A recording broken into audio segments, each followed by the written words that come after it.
The call came at 2:47 a.m., jolting me from sleep like a fire alarm. Vanessa's name glowed on my phone screen, and my heart immediately started racing. My sister never called this late unless something was catastrophically wrong. "Ava? Oh God, Ava, I need you." Her voice was raw, broken in a way I'd never heard before, not even when she'd gotten her third negative pregnancy test, or when the fertility specialist had delivered yet another round of devastating news. "Vanessa, what's wrong? Are you okay?" "I'm not okay. I'm never going to be okay." She was crying now, those deep body-shaking sobs that come from somewhere primal. "The eggs, they're not viable. None of them. The doctor said, he said there's no point in trying anymore." My name is Ava, and I'm the younger sister who always fixes things. The one who brings soup when someone's sick, who remembers birthdays, who shows up when called at 3 a.m. I'd been doing it my whole life, and apparently tonight would be no different. "I'm coming over," I said, already reaching for my jeans. "No, don't. Graham's here, and he's not handling this well. I just needed to hear your voice." I could hear muffled arguing in the background, Graham's voice sharp and cutting even through the phone. "Vanessa, listen to me. You're going to get through this. There are other options." "What options?" Her laugh was bitter. "Adoption? Graham won't even consider it. He says he needs his own biological child, his own legacy, and I can't give him that." The silence stretched between us, filled with her quiet crying and my own helpless breathing. "There is one option," she whispered finally.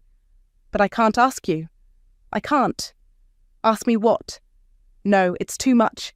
You have your own life, your teaching job, your—" "Vanessa, just tell me." Another long pause. Then, could you ever consider being a surrogate? For us?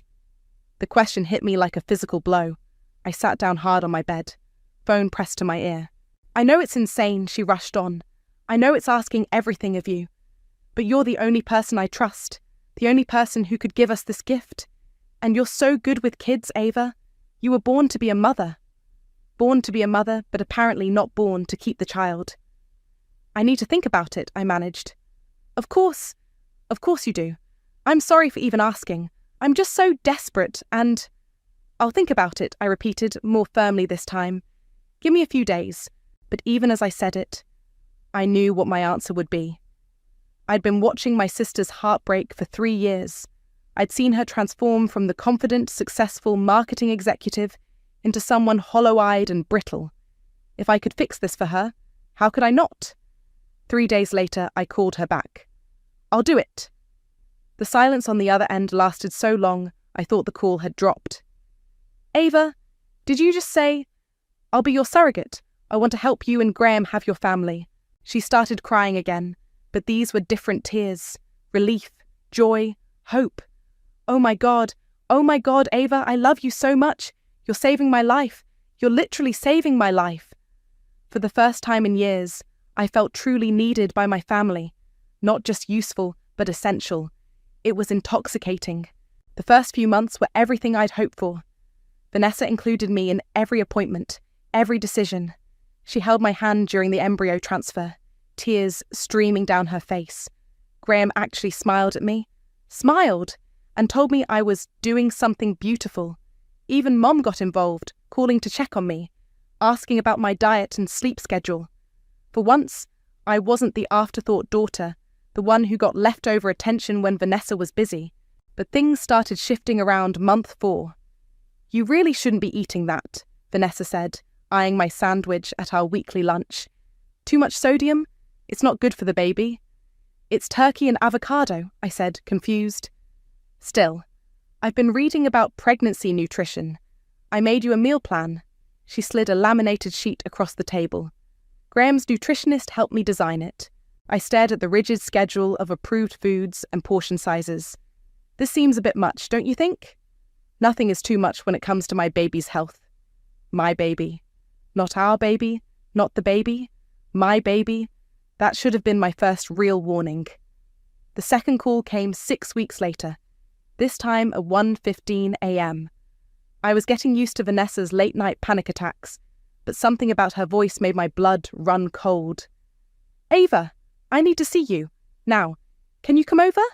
"Vanessa, it's past 1 in the morning. Can't this wait until—" "No, Graham's at his conference in Chicago. I need to talk to you alone." 20 minutes later, I was sitting in her pristine living room, watching my sister pace back and forth like a caged animal. Her hair was disheveled, her designer pajamas wrinkled.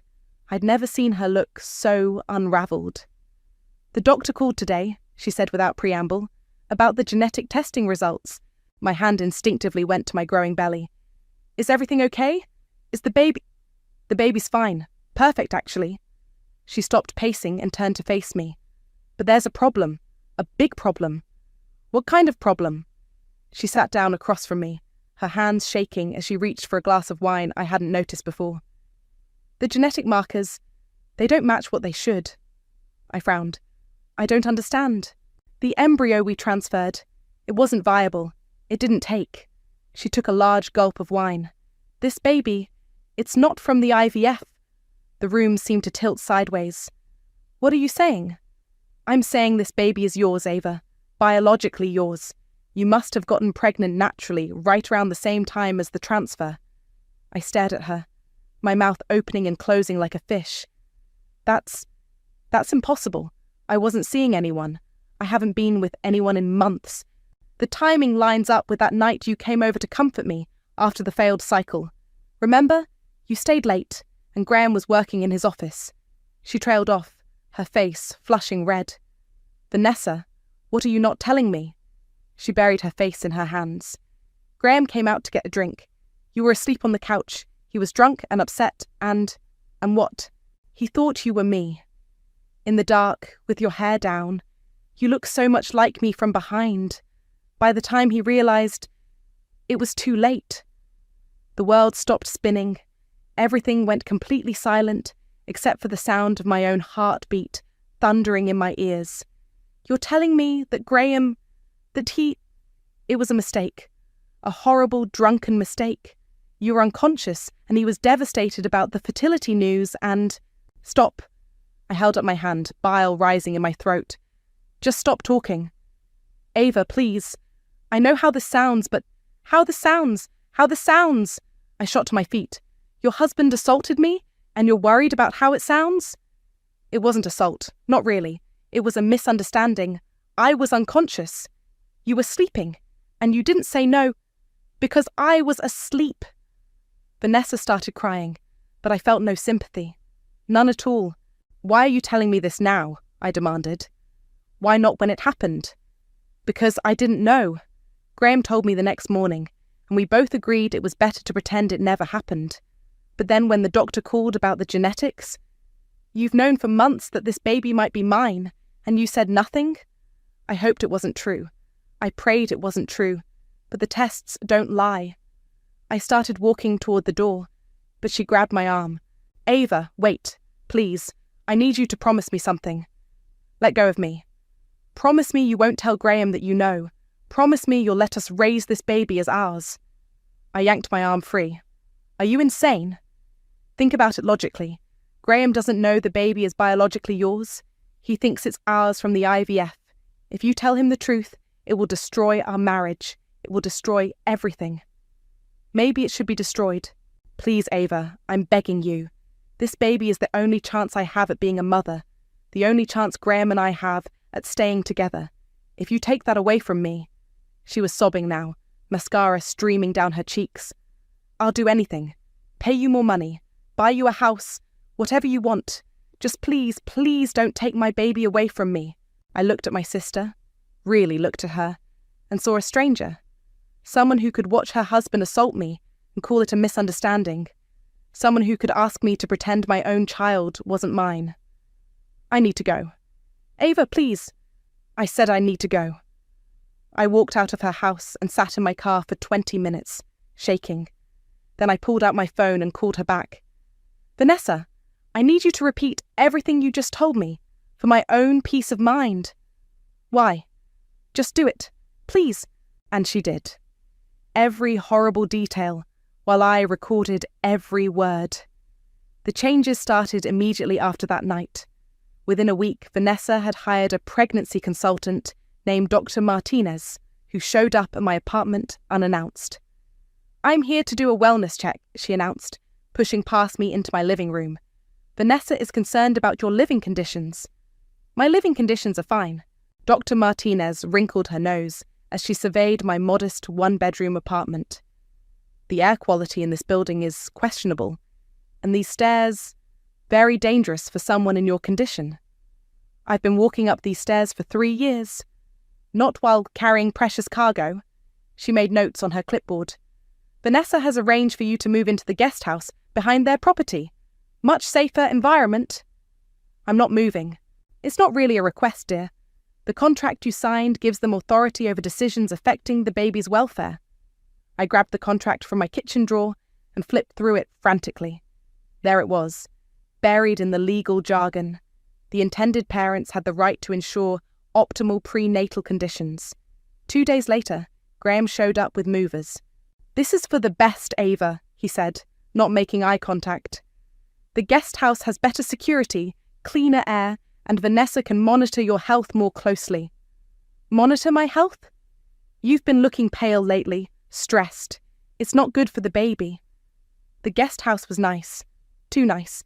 It felt like a gilded cage with its pristine white walls and locked medicine cabinet. Vanessa had stocked the refrigerator with approved foods and left a daily schedule on the counter. 6 a.m., prenatal vitamins and protein shake. 7 a.m., light exercise, walking only. 8 a.m., breakfast from approved meal plan. The schedule went on for 16 hours, ending with 10 p.m., lights out for optimal sleep cycle. My best friend Chelsea came to visit that first week.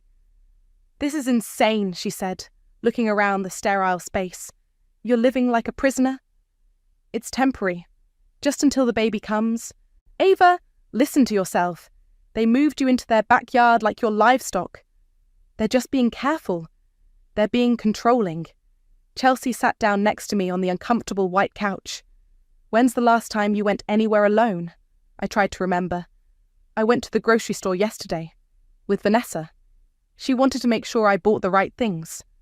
"And before that?" I couldn't answer. Chelsea pulled out her phone. "I'm calling you a lawyer." "No." I grabbed her wrist. "I can't afford legal trouble right now. I need this arrangement to work." "Why? Because they're paying you?" "Because..." I stopped. "Because why?" "Because I was carrying my own child and pretending she belonged to someone else. Because I was too scared to face the truth about what Graham had done." "Because they're family," I said weakly. "Family doesn't treat family like this." The next morning, Mum showed up for her weekly inspection. She walked through the guest house with a critical eye, checking the refrigerator contents and examining my appearance. "You're gaining too much weight," she announced. "Your face is getting puffy." "I'm 7 months pregnant, Mum." Vanessa never got puffy when she was trying to get pregnant. She maintained her figure beautifully. Vanessa was never actually pregnant. Mum's face hardened. "Don't be smart with me, Ava. You're providing a service here. The least you can do is provide it professionally." "Professionally?" "Yes. This isn't about you anymore. It's about giving Vanessa and Graham the healthy baby they deserve. Your job is to be the best possible vessel for their child." Vessel. The word hit me like a slap. "I'm not a vessel, Mum. I'm a person." "You're a person who made a commitment. Don't you dare get selfish now." That afternoon, I overheard Vanessa talking to someone on the phone in the main house. The windows were open, and her voice carried clearly across the yard. "No, she's been compliant so far, but I'm worried she's getting too attached. Graham thinks we should start limiting her contact with outside people." "Who's she talking to?" I whispered to myself. "Dr. Martinez, probably," came a voice behind me. I spun around to find Graham standing in the doorway of the guest house. "How long have you been there?" "Long enough." He stepped inside and closed the door behind him. "We need to talk." "About what?" "About your attitude lately. Vanessa says you've been asking questions about the baby's future, about custody arrangements." "I never said anything about custody." "But you've been thinking about it, haven't you?" He moved closer, and I instinctively backed away. "Let me be very clear, Ava. This baby belongs to Vanessa and me, not you. You're just the carrier." "I understand that." Do you? Because Vanessa thinks you're getting confused about your role here. She's concerned you might try to interfere after the birth. I would never... Good, because if you did, it would be very unfortunate for everyone involved.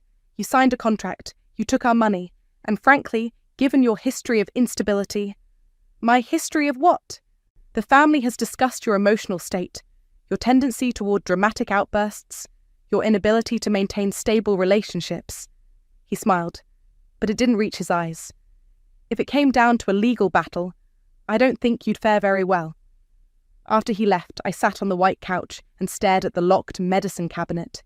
Everything was spinning out of control, and I was powerless to stop it. That's when I remembered the recording on my phone. The baby shower was everything Vanessa had dreamed of, and everything I'd dreaded. The main house had been transformed into a pastel paradise, with white and gold balloons floating from every surface, and enough flowers to stock a funeral home. I stood in the corner of the living room, wearing the maternity dress Vanessa had chosen for me, a shapeless beige thing that made me look like a walking tent. Around me, 50 of her closest friends and family members sipped champagne and cooed over the elaborate gift displays. "Ava, darling, you look radiant," gushed Mrs. Patterson from Mum's book club, though her eyes said otherwise. "How wonderful that you could do this for your sister." "Yes, wonderful," I managed. "And so selfless. I don't think I could ever be so generous with my body." Generous. As if I'd donated a kidney instead of carrying my own child. Vanessa glided through the crowd in a flowing white dress, accepting congratulations and gifts with practiced grace. She'd even worn a fake pregnancy bump, a small pillow that gave her the appearance of being about 4 months along. "She's glowing, isn't she?" Mum appeared at my elbow, beaming with pride. "This is exactly what she needed after all those years of trying." "She's not actually pregnant, Mum." "Don't be pedantic, Ava. She's about to become a mother. That's what matters." Graham worked the room like a politician, shaking hands and accepting cigars from the men. Every few minutes he'd glance in my direction with that cold smile that made my skin crawl. "Ladies and gentlemen," Mum called out, tapping her champagne glass with a fork. "If I could have your attention for a moment?" The room quieted, and all eyes turned toward the front of the living room, where Mum stood with Vanessa and Graham. "I want to thank you all for being here today to celebrate this miracle," Mum began. "As you know, Vanessa and Graham have been trying to start their family for years, and thanks to modern medicine and the generosity of family, their dream is finally coming true." Polite applause rippled through the crowd. "I especially want to acknowledge my younger daughter Ava, who has served as the vessel that made this possible. Without her sacrifice, we wouldn't be here today." More applause, this time with people turning to look at me. I felt like an exhibit at a zoo. "Vessel," I repeated under my breath. "Now, I believe Graham has something he'd like to say," Mum continued. Graham stepped forward, his arm around Vanessa's waist. "Thank you, Elizabeth, and thank you all for being here. This has been a long journey for Vanessa and me, but we're finally at the finish line." He reached into his jacket pocket and pulled out a thick envelope. "Ava, could you come up here for a moment?" Every head in the room turned toward me. I felt frozen, but somehow my feet started moving. The crowd parted as I made my way to the front, my heart pounding so hard I was sure everyone could hear it. "Ava has been more than generous with her time and her body," Graham said, his voice carrying across the silent room. "And we want to make sure she's properly compensated for her service." He handed me the envelope. It was heavy, expensive paper with my name written in Vanessa's careful script. "Go ahead, open it," Vanessa urged, her smile bright and brittle. Inside was a check for $50,000, far more than we'd originally agreed on. But underneath the check was something else, a plane ticket to Portland, Oregon, dated for next week. "We thought you might want to start fresh after all this," Graham said loudly enough for everyone to hear. "A new city, a new beginning. You've earned it." I stared at the ticket, my hands shaking. "I don't understand." "It's time for you to start your own life, Ava," Vanessa said, her voice sweet but her eyes hard.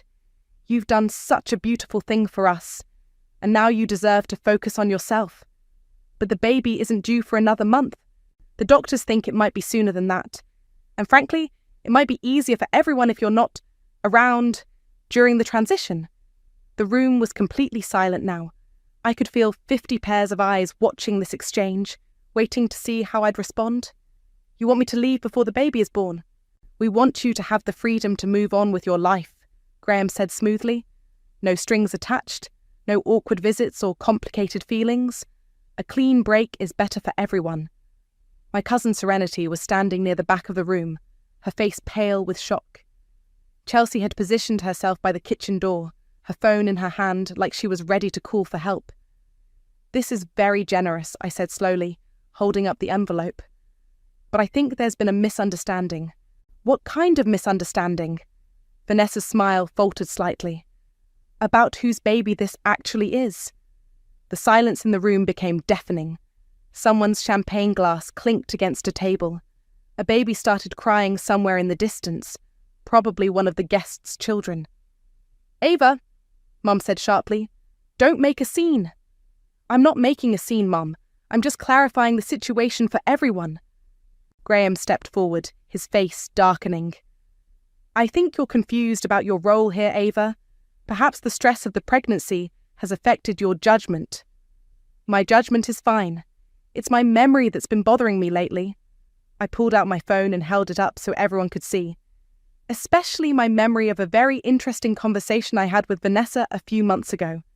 Ava, put the phone away, Vanessa said, her voice tight with panic. You're embarrassing yourself. Am I? I looked around the room at all the confused faces. I think everyone deserves to know the truth about this miracle baby you're celebrating. Graham moved toward me, but Chelsea appeared at my side like she'd materialized from thin air. Don't even think about it, she told him, her voice low and dangerous. This is a private family matter, Mum hissed, trying to grab my arm. Take this conversation somewhere else. No, Mum, I'm done hiding in back rooms and guest houses. I stepped away from her reach. I'm done being the dirty little secret. Ava, please, Vanessa begged, tears starting to form in her eyes. Don't do this. Not here, not like this. Where then, Vanessa? In another midnight phone call? In another locked room where you can control the narrative? The crowd was getting restless. I could hear whispers starting, people asking each other what was happening. Someone should call security, Graham muttered to one of his friends. Security? I laughed, and it came out harsh and bitter. For what? Telling the truth at a baby shower? You're having a breakdown, Mum declared loudly. The stress of the pregnancy has clearly affected your mental state. My mental state is fine. It's my family that's sick. I held up my phone again, my finger hovering over the play button. Last chance, Vanessa. Do you want to tell them, or should I? Tell us what? The voice came from the back of the room. Braxton, one of Graham's golf buddies, pushed through the crowd. What's going on here? Nothing, Graham said quickly. Ava's just having some pregnancy hormones. I'm having my own baby, I said, my voice carrying across the silent room. This isn't a surrogate pregnancy. This is my biological child that they're trying to steal from me. The reaction was immediate and explosive. Gasps, shouts, someone's drink hitting the floor. That's impossible, Mrs. Patterson said. The IVF failed, I finished. The embryo transfer didn't work. This baby was conceived naturally. You're lying, Graham snarled, but his face had gone white. Am I? Then you won't mind if I play this recording of Vanessa explaining exactly how it happened. Don't you dare, Vanessa whispered. But I was already pressing play. Vanessa's voice filled the room, tinny through my phone speaker, but crystal clear. The embryo we transferred, it wasn't viable. It didn't take. This baby, it's not from the IVF.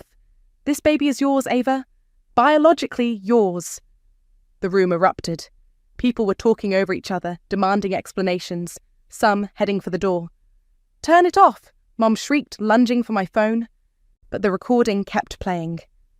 Vanessa's voice continued. Graham came out to get a drink. You were asleep on the couch. He was drunk and upset, and he thought you were me.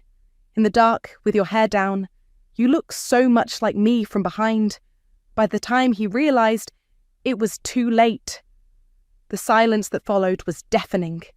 Every eye in the room turned to Graham, whose face had gone from white to grey. That's not what happened, he stammered. Then what did happen, Graham? Braxton asked, his voice cold. She's making it up. She's unstable. I'm not making up your wife's voice, I said. That's Vanessa, explaining how you assaulted me while I was unconscious. It wasn't assault, Vanessa said desperately. It was a mistake. A misunderstanding. Serenity stepped forward, her face flushed with anger. He raped her while she was sleeping, and you call it a misunderstanding? Don't use that word, Mom snapped. This is a family matter. This is a crime, Chelsea said, pulling out her own phone. And I'm calling the police. No, Graham said quickly. There's no need for that. We can work this out privately. Like you worked out stealing my baby privately? I asked. It's not your baby, he insisted. You signed a contract based on fraud. You all knew this baby was mine, and you were planning to ship me off to Oregon so I'd never see her again. Her? Vanessa's voice was barely a whisper. Yes, her. My daughter. The one you've been pretending is yours for months. More people were leaving now, pulling out their phones as they headed for the door. I could already imagine the texts flying through their social circles. This is insane, Mom said, trying to regain control. Ava, you're destroying this family over nothing. Over nothing? I turned to face her. Mum, your son-in-law sexually assaulted me. Your older daughter covered it up, and they're both trying to steal my child. Which part of that is nothing?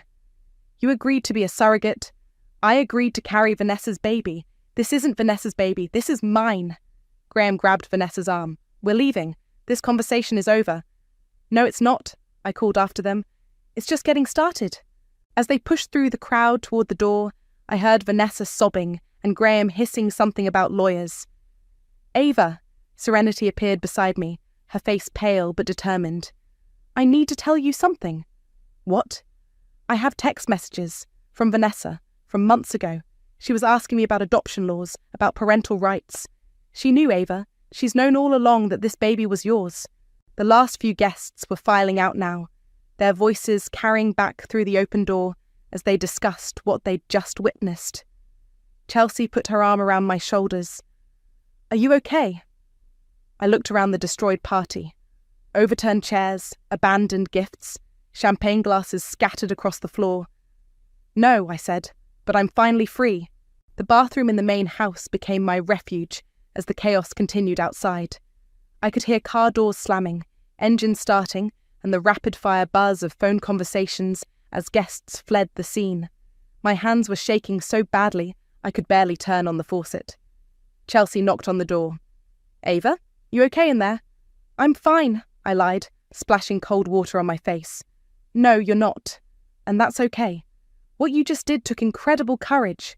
I opened the door to find her standing there with Serenity, both of them looking like they'd just witnessed a car accident. Is everyone gone? I asked. Most of them.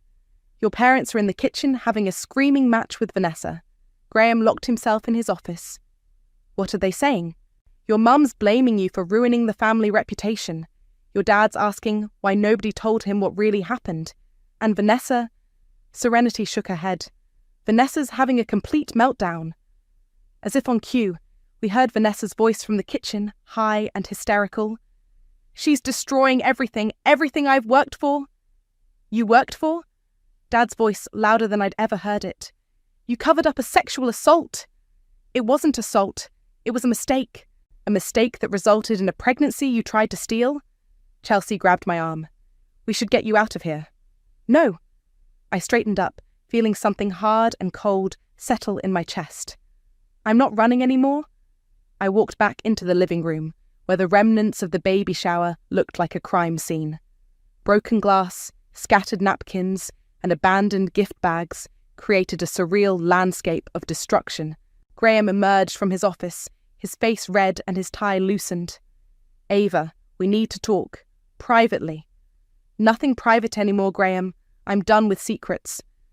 You don't understand what you've done. The legal implications. Are you threatening me? I'm trying to protect you. If this goes public, if you pursue this legally, it will destroy all of us. including you. I'm already destroyed. You made sure of that. He moved closer, and I could smell alcohol on his breath. You signed a contract. You took our money. You agreed to this arrangement. I agreed to carry Vanessa's baby, not my own. The law doesn't care about biology. It cares about contracts and intent. Does it care about rape? The word hung in the air like a bomb. Graham's face went white, then red, then white again. Don't use that word. You know that's not what happened. Then what would you call it? Sex with an unconscious woman who couldn't consent. It was dark. I thought you were Vanessa. It was an honest mistake. An honest mistake that you never reported to the police. An honest mistake that you and Vanessa decided to cover up and profit from. Mum appeared in the doorway, her face streaked with tears and mascara. Ava, please. Think about what you're doing to this family. What I'm doing? What about what you all did to me? We were trying to help Vanessa have a baby. You agreed to help. I agreed to help before I knew Graham had raped me, before I knew this was my biological child. Stop saying that word, Mom snapped. It's not rape when it's family. The silence that followed was so complete, I could hear the ice maker cycling in the kitchen. Did you just say it's not rape when it's family? Chelsea's voice was deadly quiet. I meant, it's not the same as they know each other. Mum? I stared at her, seeing a stranger. Do you hear yourself? I'm trying to hold this family together while you tear it apart with your dramatics. My dramatics? I was sexually assaulted, and you're calling it dramatics. You were unconscious. You didn't even know it happened until Vanessa told you. If it was really so traumatic, why didn't you go to the police then? Because I was in shock. Because I trusted my family to do the right thing. Because I thought you loved me. We do love you. That's why we're trying to fix this quietly. Fix what? The rape, or the fact that I found out about it? Dad finally spoke up from the kitchen doorway. Elizabeth, stop talking. Just stop. Don't tell me to stop, Simon. Someone has to be the voice of reason here. The voice of reason? He walked into the room, his face haggard. Our daughter was assaulted, and you're worried about appearances? I'm worried about all of us going to prison.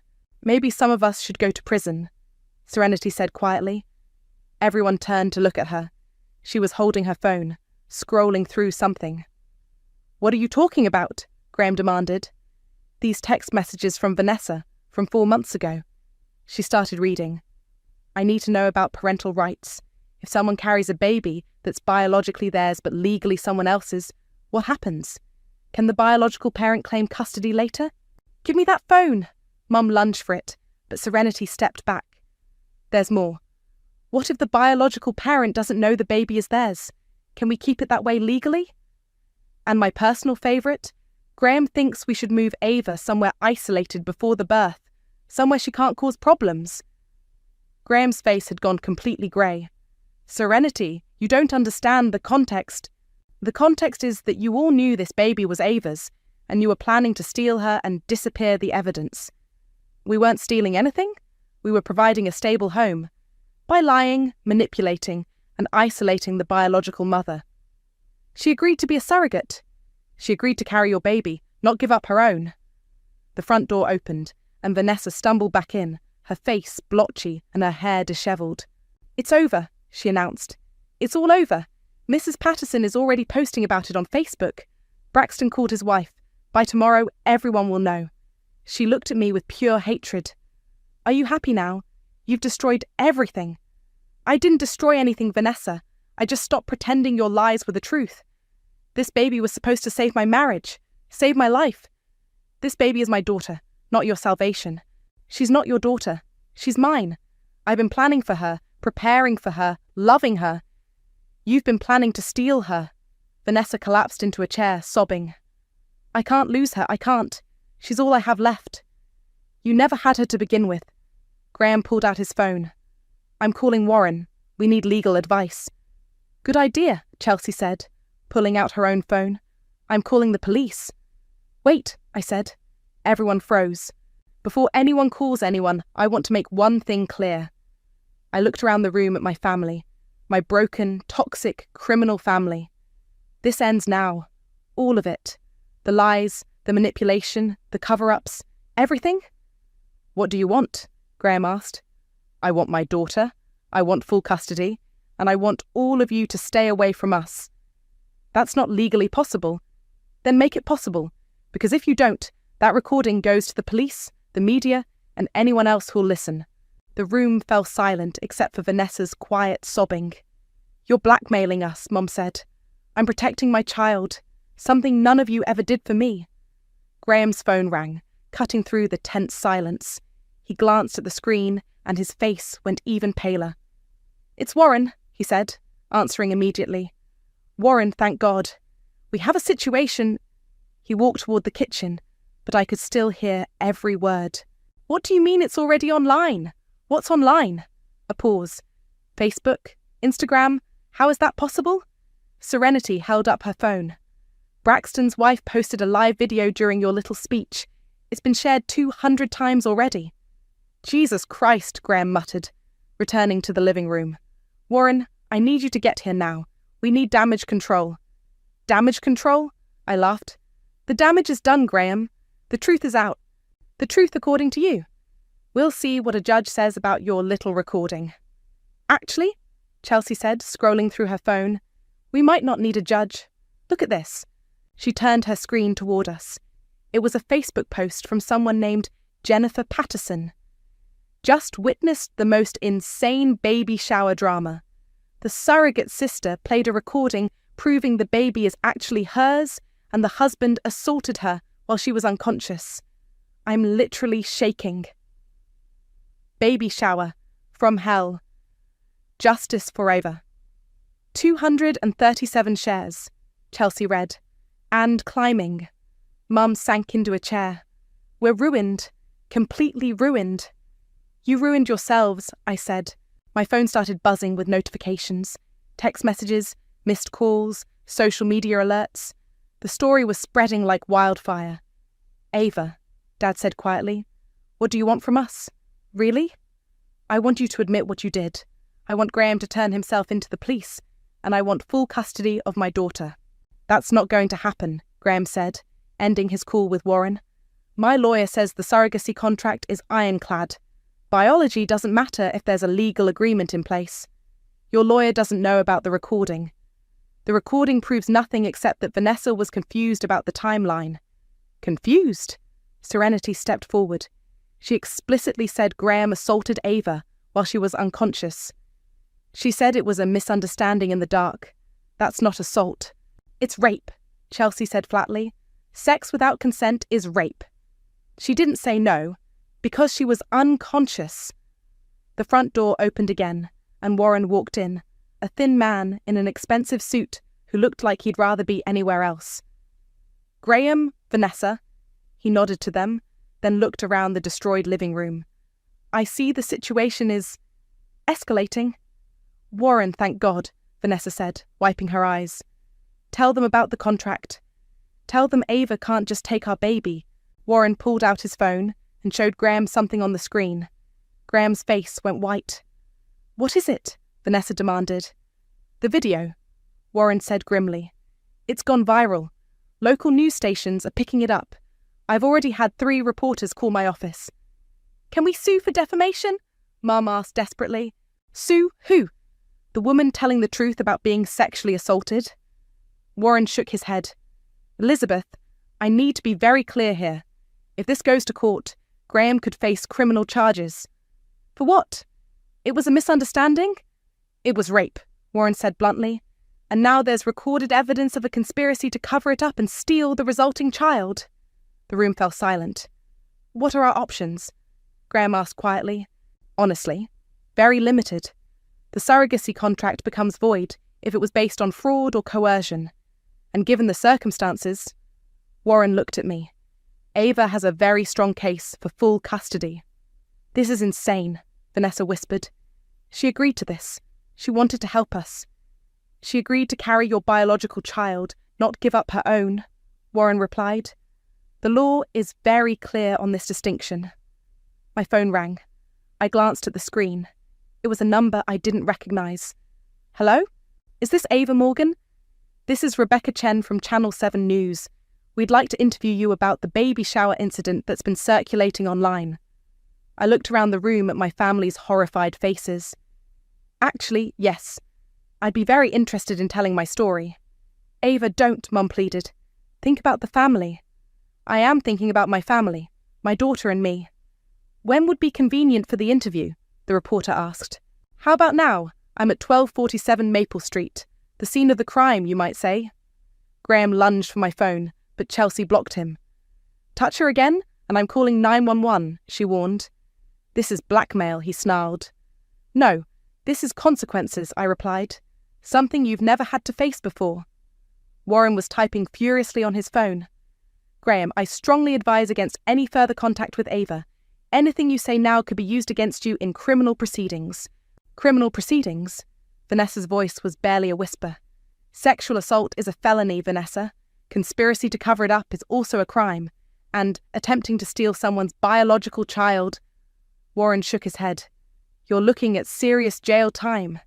But we're family, Mum said desperately. Families don't send each other to prison. Families don't rape each other either, Serenity said coldly. A van pulled up outside. Channel 7 News emblazoned on the side. That was fast, Chelsea observed.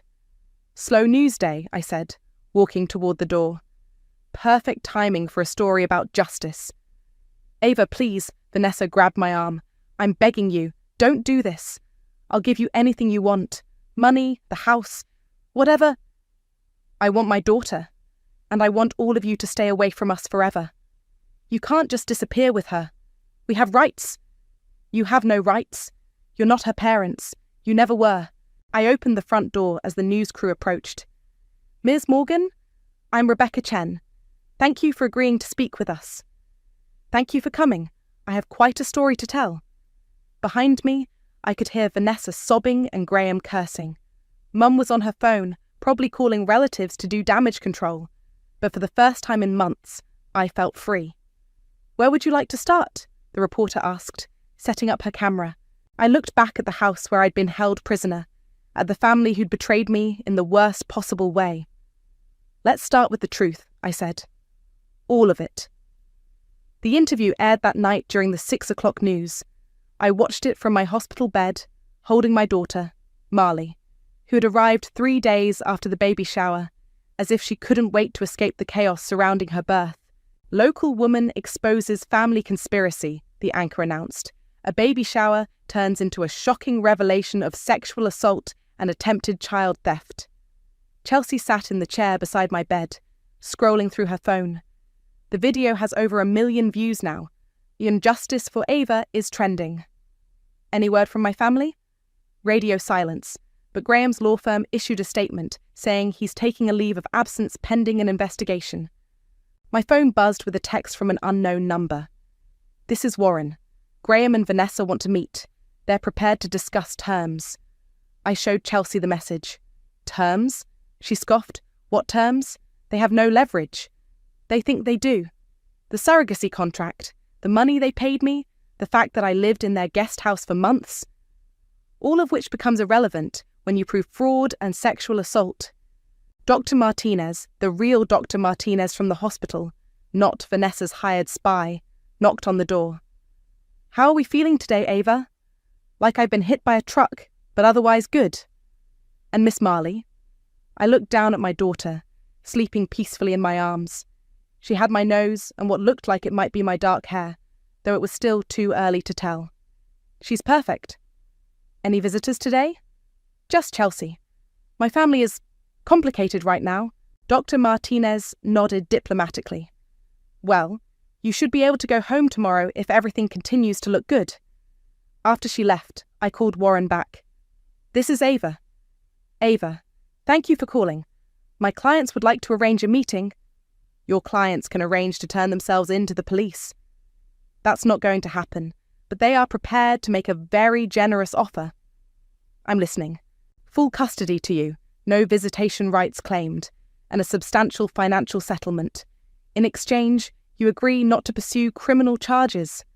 I looked at Marley, then at Chelsea, who was shaking her head vigorously. How substantial? $2 million. Tax-free. Chelsea grabbed my arm. "Don't even consider it," she whispered. "I need to think about it," I told Warren. "Of course. But Ava? The offer expires in 24 hours. After that, we go to court and fight this publicly." "You mean you lose publicly?" "Maybe, but it will be expensive and messy for everyone involved, including you." After I hung up, Chelsea exploded. $2 million? That's blood money, Ava. You can't let them buy their way out of this. It's not about the money. It's about protecting Marley. From what? From having a convicted rapist as a legal father figure, from years of court battles and custody disputes, from growing up knowing her conception was the result of a crime. So you're just going to let them walk away? I'm going to let them live with the consequences of their choices. Graham's career is over. Vanessa's reputation is destroyed. My parents have lost both their daughters. That's not nothing.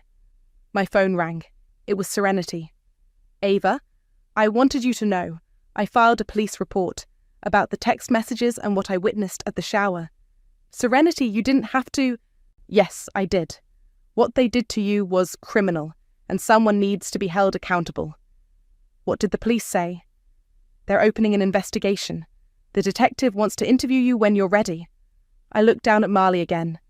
She was awake now, staring at me with those unfocused newborn eyes.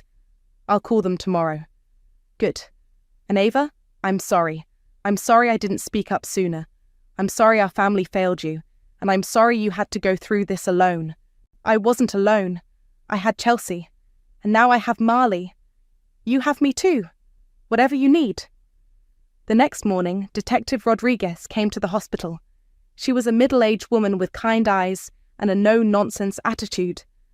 "I've reviewed the evidence," she said, sitting beside my bed. "The recording, the text messages, witness statements from the baby shower. We have enough to press charges." "What kind of charges?" "Sexual assault in the first degree for Graham, conspiracy and fraud for Vanessa, possibly your parents as accessories after the fact." "And if I take their settlement offer?" "That's your choice, but I want you to know, this isn't just about you anymore. Other women have come forward." My blood ran cold. "Other women?" "3 so far. Similar stories about Graham, alcohol involved, claims of misunderstanding, family pressure to stay quiet." I felt sick. "He's done this before." "It appears so, which is why your case is so important. You're the first victim willing to go public." "I need to think about this." "Of course. But Ava, whatever you decide, you should know that you've already won. Your daughter is safe, your family can't hurt you anymore, and the truth is out there for everyone to see." That afternoon, Warren called again. "Have you made a decision about our offer?" "Yes," I said, looking at Marley sleeping in her bassinet. "I'm declining." "Ava, please reconsider. This is a very generous..." "I'm not interested in your money, Warren. I'm interested in justice." "You're making a mistake." "No, I'm making a choice. For the first time in my life, I'm choosing myself and my daughter over my family's reputation. The criminal charges will destroy everyone." "Good. Maybe that's what needs to happen." I hung up and called Detective Rodriguez. "Detective, this is Ava. I want to press charges. All of them." "Are you sure?" I looked around the hospital room, at Chelsea sleeping in the uncomfortable chair, at the flowers from co-workers and friends I'd forgotten I had, at the cards from strangers who'd seen my story and wanted to show support. "I'm sure." "Then let's get started." The arraignment was scheduled for the following week. Graham was charged with multiple counts of sexual assault. Vanessa faced conspiracy and fraud charges. My parents were charged as accessories. I didn't attend the hearing, but Chelsea did. She came to my apartment afterward with updates. Graham pled not guilty to everything. His new lawyer claims it was all consensual. What about Vanessa? Broke down crying. Pled guilty to fraud in exchange for a reduced sentence. And my parents? Your mum's still claiming she was trying to protect the family. Your dad asked if he could see Marley. I looked at my daughter, now 2 weeks old, and already showing signs of my stubborn personality. What did you tell him? I told him to ask you himself. He won't. He's too proud. Maybe that's for the best. My phone buzzed with a notification. Another message of support from a stranger. Another woman sharing her own story of family betrayal and survival. You know what the strangest part is? I said to Chelsea. What? I'm not angry anymore. I was furious for months, planning my revenge, wanting to destroy them all. But now that it's happening, I just feel free. Free to do what? I looked at Marley, then out the window of my new apartment, a place they'd never been, could never find, would never control. Free to be her mother, free to tell her the truth when she's old enough, free to build a life that's actually mine. And if they try to contact you, they won't. They're too busy trying to save themselves. My phone rang. It was a number I didn't recognize, but I answered anyway. Is this Ava? This is Sarah Martinez. I saw your story on the news and I wanted to thank you. Thank me for what? For being brave enough to speak up. My brother-in-law did something similar to me and my family pressured me to stay quiet. But seeing what you did, I filed a police report yesterday. I smiled, looking down at Marley. I'm glad I could help. You saved more than just yourself, you know. You saved all of us. After I hung up, I realized she was right. I hadn't just gotten my revenge. I'd gotten my life back. And sometimes, that's the best revenge of all.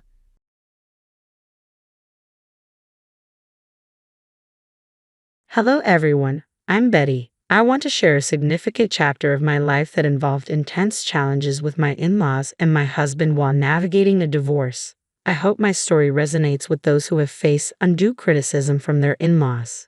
It all began when I met Kevin, my now estranged husband, on a dating app. I was a 20-year-old college student, and Kevin was 26, employed and stable. Despite our age difference, we fell in love. I've always believed that love isn't bound by age or looks, so Kevin being older never bothered me. However, Kevin was troubled by our age gap. He often questioned why I was with him, suggesting that I could find someone closer to my age who might be a better match. I chose Kevin because I loved him, and for me, age was just a number. Despite my reassurances, Kevin's insecurities persisted. He would say, "There must be another reason, Betty. It's not usual for someone like you to love someone like me. I wish you'd just tell me the real reason." I repeatedly assured him that my feelings were genuine and that I wasn't interested in dating someone my age. I loved him, and that's what mattered to me. Even though I tried my best to prove my affection, Kevin's self-doubt lingered, hinting at deeper self-esteem issues that seemed to have kept him single before we met. Eager to demonstrate my commitment, I made sure never to let Kevin spend excessively on me. While managing my finances as a college student, I wasn't wealthy, but I made thoughtful gifts and handled my expenses independently through part-time jobs. Kevin seemed to appreciate these efforts, but sadly, his insecurities didn't fade. It took 3 years for me to fully understand the origins of Kevin's issues when I met his parents, Samuel and Charlotte. Samuel, Kevin's father, had a dramatic change in fortune after winning the lottery. This newfound wealth brought a sense of superiority. During our first meeting, Samuel bragged about his success, saying, "Not everyone makes it big like me. I was just a hard worker, and look where it got me. Winning the lottery on my first try is rare."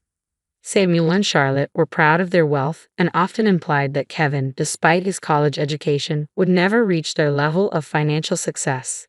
Charlotte suggested that Kevin's previous partners were only interested in his money and left him as soon as they were financially better off.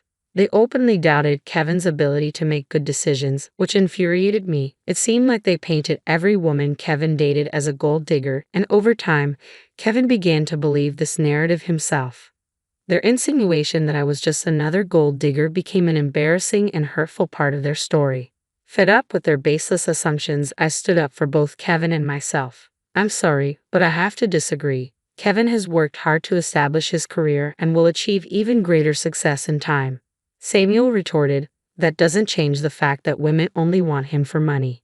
The money we have is ours, but Kevin does co-own the house. Eventually it will be his. Every time these girls see our $350,000 house." I felt a surge of frustration. "I swear, they just see dollar signs," I said, unable to hold back. "I can't speak for Kevin's past relationships, but I'm definitely not in this for the money. I love your son, and that's why we're together. I have no interest in your house." Charlotte's response was dismissive. "Don't worry, Betty. Sometimes it's hard to accept that people can be successful and live in nice houses. You live in a small rented apartment with roommates. You might start desiring it after spending time around our house." Their comments were pushing my patience to the limit. I was on the verge of losing my temper. Kevin heard everything but chose not to respond or defend himself, instead steering the conversation elsewhere. His indifference on the way home was unexpected and hurtful. Once we were home, I knew I had to address the issue directly with Kevin. Kevin, your parents are being unfair and hurtful towards us. Why did you stand up for me? Kevin sighed, his frustration evident. What did you expect me to say, Betty? My past isn't exactly encouraging. I've been used before by people who only saw my parents' wealth and made plans for when they would inherit the house. Even if they're wrong about some things, it doesn't mean they're wrong about everything. The words stung. Even if those women were after your money, that doesn't mean I am. It hurts that you stayed silent while your family insulted me. Kevin looked conflicted. You know my family is wealthy now, and maybe they have a point. I'm not accusing you of having bad intentions, but I can see why it might look questionable to others. You don't have parents, and because of that, you might seem more reliant on my inheritance. His words were almost too much to bear. What you're suggesting is absurd. Kevin, I've never pressured you to spend on me. Not having an inheritance doesn't make me a gold digger. But Kevin remained stubborn, unwilling to see my perspective. I love you, and that's what matters, Kevin said, dismissing any need for further discussion. While some might have found comfort in his declaration of love, I couldn't shake the feeling that he still harbored doubts about my intentions. I tried repeatedly to address the issue, even suggesting therapy to help him see things more clearly, but he refused, insisting there was nothing wrong. As time went on, I began to distance myself from his family. We got engaged right after I graduated from college, and I secured a decent job that allowed me to start saving for our wedding. We shared the wedding expenses equally and married when I was 23. However, the next 4 years of our marriage were rocky. Kevin frequently visited his parents and returned increasingly distant and upset. I knew Samuel and Charlotte continued to poison his mind, still branding me as a gold digger despite my pleas for him to reduce contact with them. Kevin persisted in seeing his parents often, and their negative influence began to deeply affect his view of our relationship. They convinced him that no one could truly love him for who he was. Despite my unwavering love over the years, Kevin's suspicion toward me never seemed to ease. The constant need to prove my sincerity became increasingly exhausting. The moment that truly tested us came on Kevin's birthday. Preferring a low-key celebration, we decided on a small cake party at our home, hoping to make his day special. I surprised Kevin with the expensive watch he had long admired. His excitement was palpable as he unwrapped it, but my heart sank when he suggested we show it off to his parents. Despite my hesitation, I reluctantly agreed. When we arrived, Kevin could hardly contain his enthusiasm. Mom, Dad, look at this beautiful watch Betty got me. I've wanted it for so long. Isn't it stunning? His pride was evident. Charlotte responded with a feigned surprise. Oh, Kevin, it seems she does love you after all. We were quite worried for a while. But Samuel quickly interjected. Don't be fooled, Charlotte. She's a gold digger. She married our son because of our $350,000 house. Let's not ignore the facts. I couldn't contain my frustration. Excuse me, why do you think I married your son for your house? I've been working and living in an apartment for years. If age was a concern, why would I marry someone older unless I truly loved him? I assure you, I didn't marry Kevin for his money or your house. I married him because I love him. Surely Kevin can confirm that, right? To my astonishment, Kevin remained silent. His reluctance to defend me in front of his accusing parents was deeply unsettling. I felt increasingly isolated as he avoided eye contact, sinking under their harsh assumptions. Pushed to my limit, I confronted him. Kevin, why aren't you saying anything? Your parents have always labeled me a gold digger. How will they ever see the real me if you don't speak up? Why are you so quiet? Tell them they're wrong. Kevin's hesitation was palpable. I don't know what you want me to say, Betty. Maybe my parents aren't completely wrong. There might be a possibility. His words trailed off, but the implication was clear. His doubt and inability to stand by me were more than just misunderstandings. They were a fundamental crack in our relationship, casting a shadow over our love and my place in his life. The birthday celebration quickly soared as I faced accusations. Are you serious right now, Kevin? You believe I married you for your assets? I asked, incredulous. His parents chimed in, their suspicion clear. Oddly enough, you've never talked about buying a house. Renting should be a temporary solution, not a long-term plan. You could never afford something like this on your own, so marrying Kevin and settling here seems more logical. Kevin looked at me with a mix of doubt and confusion. Yeah, Betty, why would you marry me? You might have feelings for me, but I think there's more to it than just love. I was left speechless by their words. All the love and affection I had felt for Kevin seemed to evaporate in an instant. While his parents' skepticism was hurtful, it was Kevin's agreement that cut the deepest. At that moment, I resolved to end our marriage. I didn't reveal my decision immediately. Instead, I waited for the right moment. Once Kevin and I were back home, I contacted a lawyer and began the divorce process. The lawyer assured me that everything would be prepared within a week. Meanwhile, I moved into a separate room, giving myself some space. Kevin thought I was merely cooling off and had no idea of my intentions. When the divorce papers were ready, I packed my belongings and left. Kevin, clearly distressed, called me in a panic. I told him to meet me at a specific address and to bring his parents. Despite his confusion, he complied. When they arrived, I was waiting on the porch of a stunning house. Their expressions shifted to surprise as they took in the scene. You must be wondering why I brought you here, I said, gesturing to the luxurious surroundings. It's a beautiful house, isn't it? No one can compare their home to this one. It's worth around $3 million in today's market. Quite expensive, right? The dramatic setting was my way of showing them that their accusations and suspicions were unfounded. I wasn't the person they thought I was, and I needed to make that clear in the most unforgettable way. But it's worth every penny, I continued, pointing to the lavish interior and furniture worth millions. What is this place, Betty? I don't understand why you have access to such a house, Kevin asked, puzzled. Why don't you all come in so we can talk properly? I suggested, brushing off their astonishment as I led them inside. Their eyes widened in awe at the opulent decor that greeted us. The owners had spared no expense in furnishing the home. As we settled into the plush sofas, I took a deep breath, ready to address the elephant in the room. I've made a decision, and that's why we're here, I said, handing Kevin the divorce papers. We can proceed with an uncontested divorce if you agree. Kevin's voice was a mix of confusion and concern. I don't understand. Why are you filing for divorce? It's simple, I replied, my voice steady despite the storm of emotions inside me. You and your parents think I'm a gold digger. You believe I married you for your house and your money. Despite everything I've said, you've refused to listen.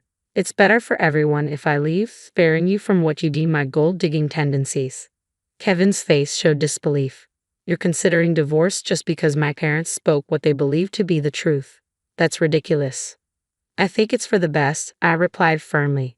His mother, watching the exchange with an unreadable expression, chimed in. If she's so adamant, you should just sign the papers, Kevin. At least you can find someone who truly loves you.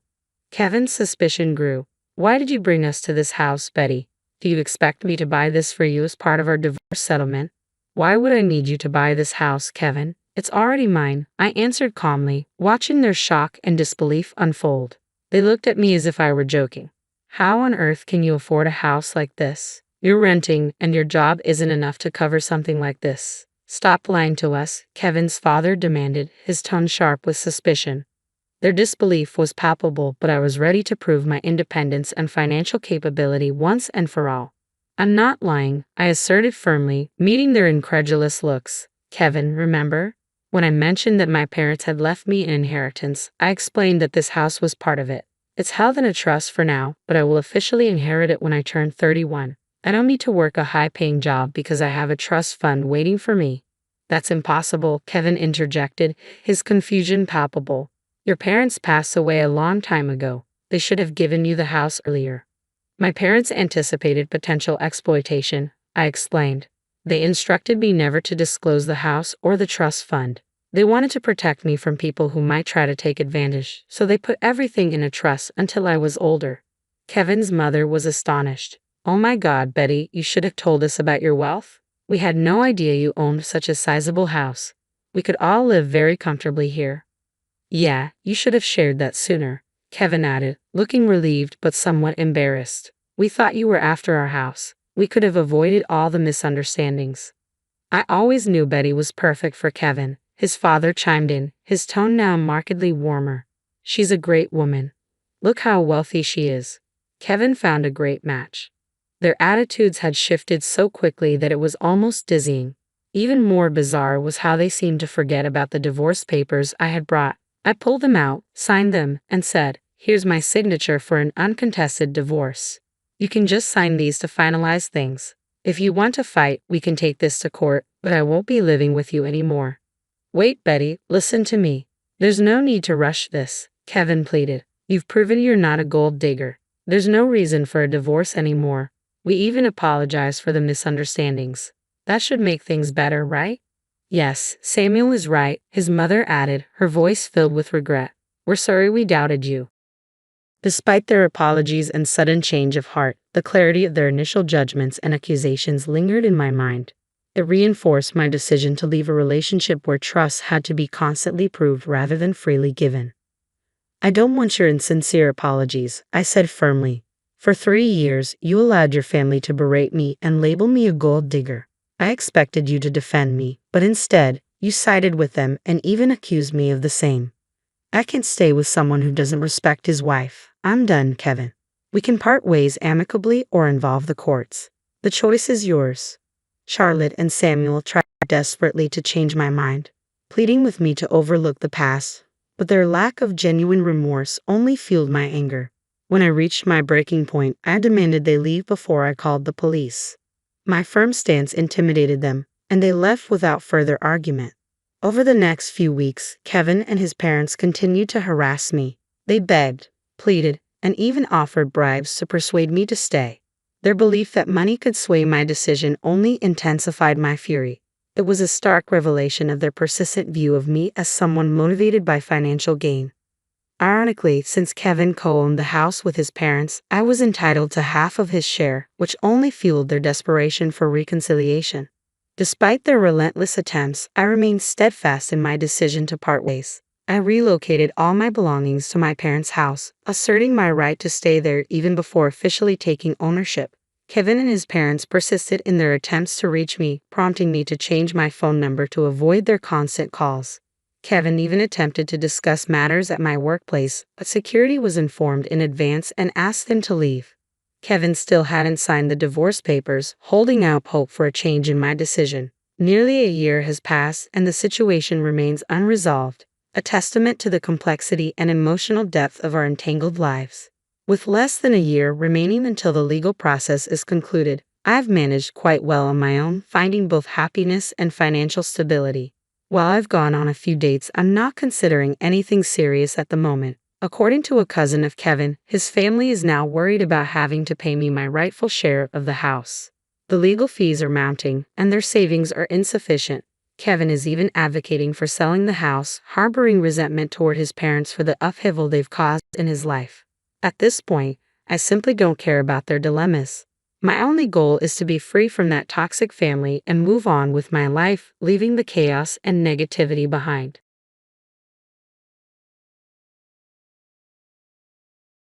Hi, I'm Jessica, a 30-year-old woman, and I want to share a recent experience that helped bring closure to a difficult period in my life, one that involved both my husband and his family. This chapter began a few months ago, and now that the dust has started to settle, I'm still processing the emotional fallout. I believe opening up about it might help me heal. Let's rewind to 3 years ago when I made a significant life decision. I married my boyfriend, Tyler. We met through mutual friends and enjoyed 3 wonderful years together before deciding to tie the knot. Tyler was always the life of the party, fun, attentive, and loving. He came from a well-off family and had a great job, which meant he could shower me with gifts and affection. Our bond grew stronger over our shared love for travel, and as our relationship deepened, my friends frequently praised him, genuinely happy for us. Tyler's generosity was often overwhelming. I remember when he bought me a new laptop for my college graduation, a gesture that, while incredibly kind, also made me feel uncomfortable at times. I couldn't help but notice the financial imbalance. "Tyler, I'm just a student," I'd say. "I can't match your spending. Let me at least split some costs." But Tyler would brush it off, insisting that it was normal for him to pamper his partner, just like his friends did. Eventually, I accepted his gestures, though I still sought ways to contribute within my means. Once I landed a good-paying job after graduation, I was excited to reciprocate his generosity. We started sharing expenses more equally and even talked about moving in together. "You can move in with me," Tyler said one day. "I inherited my house from my grandpa, so no rent to worry about, but we can split everything else to keep things fair." Although I had some reservations, Tyler reassured me that he had my best interests at heart, and so we embarked on this new chapter together. Things were going smoothly. Our financial responsibilities were shared fairly, given our different incomes, until I had the chance to meet Tyler's family. They lived far from us, and Tyler had work commitments, so I had to host them on my own. Before their arrival, Tyler warned me about their judgmental tendencies but didn't go into much detail. He just advised me to smile through it and not take any harsh words to heart. With that in mind, I approached the meeting with cautious optimism.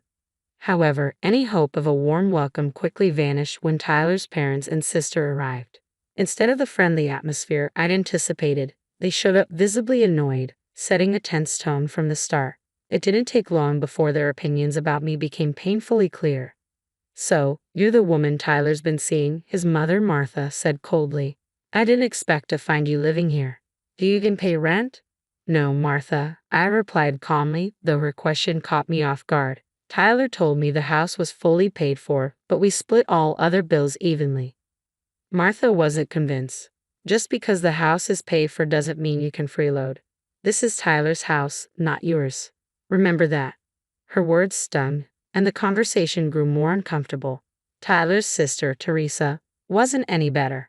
She barely spoke to me, opting instead to glare or mention her marriage to a billionaire, as if to remind me of her superior status. Every attempt I made to connect with her was met with dismissiveness.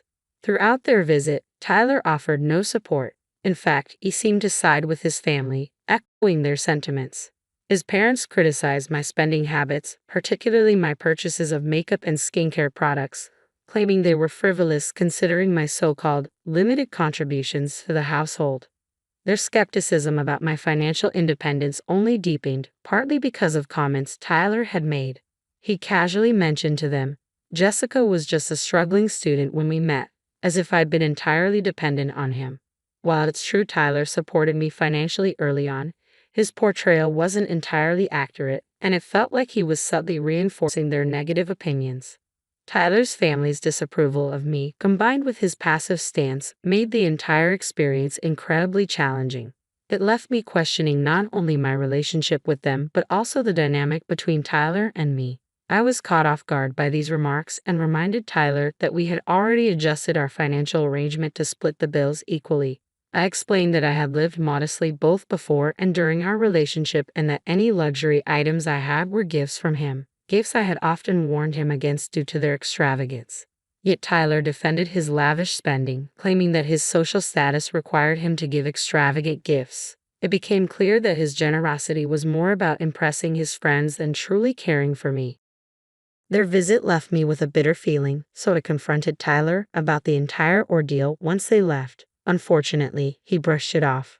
"Don't take it to heart, Jessica," he said dismissively. "They meant well. What they said wasn't serious. Relax, you're overreacting." Despite my concerns, he refused to acknowledge the problem. 5 months later, Tyler proposed, and despite my reservations, I accepted in a moment of happiness. We started planning our engagement party, deciding to split the costs evenly. By then, I was running a small business on the side. Tyler knew about it, but he never really showed interest in how much I was earning. To me, it was more of a fulfilling hobby than a major source of income. When it came time to organize the engagement party, I decided to indulge a bit, feeling it was an occasion worth celebrating. Tyler supported me in this, and we made sure to share the expenses equally. I even took on the additional costs of covering plane tickets for my extended family so they could attend. However, as the celebration unfolded, the same old criticisms resurfaced. "You shouldn't have splurged so much on this party, Jessica. You're draining Tyler's account before you're even married. At this rate, you'll end up with a backyard wedding," his family sneered. "I thought you were financially irresponsible, but it's worse than I imagined." Their harsh words stung once again, clouding what should have been a joyful moment with doubt and frustration. I stood my ground and firmly responded to Martha. "Yes, the party was extravagant, but we both agreed to it. I paid my share, and it was actually your son's idea to invite so many people." Tyler had insisted, and I couldn't say no, especially when he mentioned he didn't mind the expense. But the criticism continued. Martha accused me of manipulating Tyler into spending more than he should, while Teresa chimed in, claiming she knew exactly what kind of person I was and that I should have been more considerate. Frustrated and overwhelmed by the tension, I excused myself to find some peace outside on the venue's lawn. There, I overheard Teresa and her husband Justin laughing at my expense. It felt like my engagement party was falling apart, with Tyler seemingly oblivious to his family's harsh judgments. Many of his extended relatives assumed I was jobless, painting me as a dependent fiancé. Noticing my distress, my mom, always protective and perceptive, approached me. As someone who had raised me as a single parent, she understood the challenges of managing finances and urged me to reconsider the engagement, pointing out the ongoing mean comments from Tyler's family. After the party, I confronted Tyler about everything that had happened. He shrugged it off, saying they were just joking, and reassured me that financial matters didn't concern him because he loved me. But I was firm, telling him I wanted to contribute more significantly to our expenses, including rent. Once again, he dismissed the idea. As we moved forward with wedding planning, the stress only intensified. Tyler's parents continued to criticize every choice I made, accusing me of bankrupting their son. The constant scrutiny made the engagement period feel unbearable. I tried explaining that everyone, including my mom, was pitching in for the wedding expenses, but Martha sharply accused me of taking advantage of Tyler, suggesting that I was trying to drain his bank account. Amid these accusations, my in-laws unfairly branded me a gold digger. I calmly addressed Gabriel, hoping to alleviate his concerns. Gabriel, I'm not asking for any financial help. We are completely capable of financing the wedding ourselves, I reassured him. Despite my explanations, Teresa didn't hold back her criticisms, especially about the cost of my dress and makeup for the wedding day, even though I had clarified that those were covered by my mother.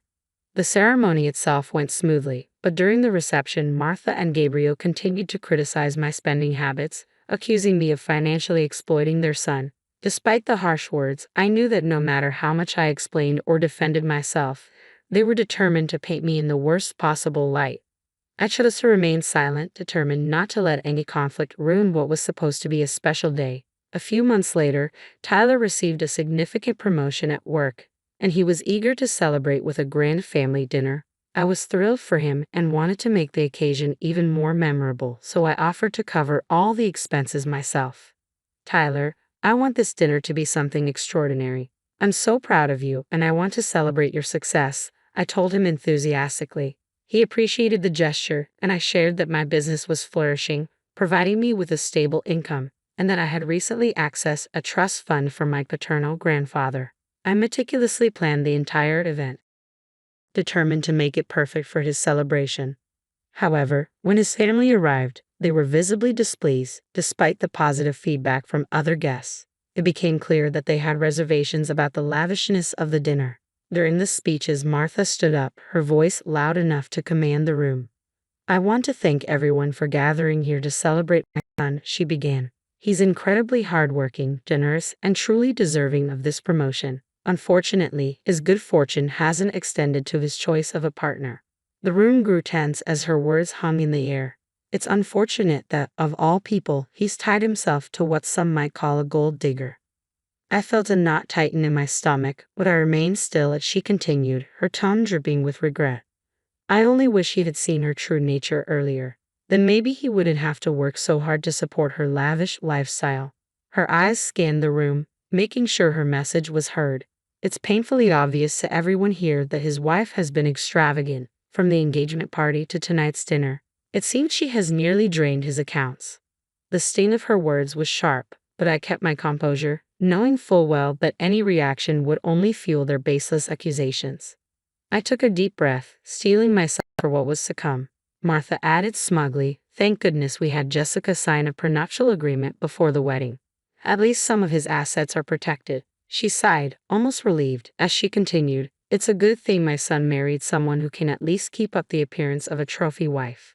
Tyler chimed in, agreeing with his mother. "I can't even afford to spend money on myself anymore. There's nothing left," he lamented, going so far as to say that marrying me was a mistake. He even compared my behavior unfavorably to what he imagined another wife might do in a similar situation. In shock and frustration, I finally spoke up. "Do you really think I'm a gold digger?" Tyler's response was sharp and hurtful. Your lifestyle is quite damaging to my bank account.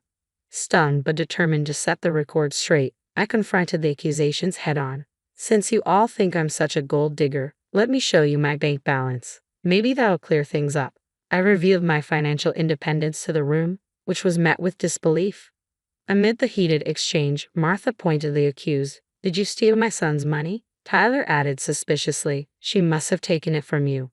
Frustrated but calm, I responded, "I don't need to steal money from your son. Everything I have is from my own hard work. Besides, I recently accessed a trust fund left by my grandfather. I had plans to use it to buy a bigger house as a surprise for Tyler, but given the circumstances, that seems unlikely now." Despite my efforts to clarify, Tyler, seemingly ignoring the tension, suggested, "We can still buy the house. It'll be a wonderful gift." But I was resolute. "This is not happening. Your family has insulted me for too long, and you've never once stood up for me. Instead, you've allowed these false assumptions about me using your money to continue." My frustration was evident as I made my stance clear. Tyler, attempting to downplay the situation, claimed, "You're overreacting." But I knew I couldn't let it go this time. I was told I was overreacting, but I stood firm. "No, I'm not overreacting. Everyone here knows what your family has been saying about me. They were here when you allowed them to insult me at our engagement party." Feeling the weight of years of disrespect and humiliation, I reached a breaking point. I could no longer tolerate the toxic environment and told Tyler bluntly, I want a divorce. As Tyler tried to plead and explain, my mother intervened. "You've never defended my daughter. It's time she ends this toxic relationship for good," she declared firmly. We left the party, leaving behind a crowd of shocked attendees who whispered among themselves. Despite the dramatic scene, I was resolute in my decision to end the relationship. My mother's support was unwavering, marking the end of a painful chapter in my life. After the confrontation, I went straight to our home, gathered my belongings, and while Tyler persistently tried to reach me, I muted my phone and went to stay with my mother for solace. The next day, I contacted my cousin, a lawyer, to start drafting the divorce papers. With a prenuptial agreement in place, the process promised to be straightforward, sparing me from sharing any of my significant financial assets with Tyler. However, the situation escalated when Tyler and his family showed up at my mother's doorstep, demanding to speak with me. My mother stood firm and instructed them to leave. Meanwhile, Tyler's messages ranged from tearful apologies to unsettling threats, which I documented and prepared to use for a restraining order if necessary. My mother's steadfast support gave me strength. Tyler even attempted to confront me at my office, but after informing security, he was promptly escorted out. It was then I decided to resign from my well-paying job. My thriving business meant I no longer needed the position, and I was no longer focused on accumulating wealth but on seeking a peaceful and dignified life. I handed in my resignation that very day and began moving forward. A week later, I served the divorce papers to Tyler at his workplace, only to find out he had already been informed of my resignation. My former colleagues reported his continued attempts to send flowers and gifts to my mother's house, which we consistently returned. The ongoing harassment led me to consider relocating. With my mother's encouragement, I found an ideal house in a neighboring state, providing a sanctuary away from my ex. As I awaited the finalization of the divorce paperwork, the judge facilitated a smooth proceeding thanks to the strong prenuptial agreement. During the 5 months of our separation, I took the time to regroup and prepare for a new chapter in my life. I quickly settled into my new home, changed my number to avoid the incessant messages from Tyler and his family, and began to enjoy my newfound freedom. I heard through the grapevine that Tyler's life was falling apart. He blamed his parents for the end of our marriage and faced professional setbacks as his colleagues distanced themselves and his superiors were displeased with the negative publicity. His parents contributed to the turmoil by spreading infidelity rumors, but thankfully, these baseless accusations didn't gain traction. In contrast, my life began to flourish. I focused on growing my business and embraced my newfound freedom. I started going out more and even re-entered the dating scene. While Tyler's past actions made me cautious, I remained hopeful that I would heal and eventually find someone who truly values and cherishes me. Although Tyler's actions caused me considerable pain, the strength I gained from overcoming those challenges propelled me into a brighter future, full of possibilities and self-discovery. I look forward to what lies ahead. confident in my resilience and clearer about what I seek in relationships and in life.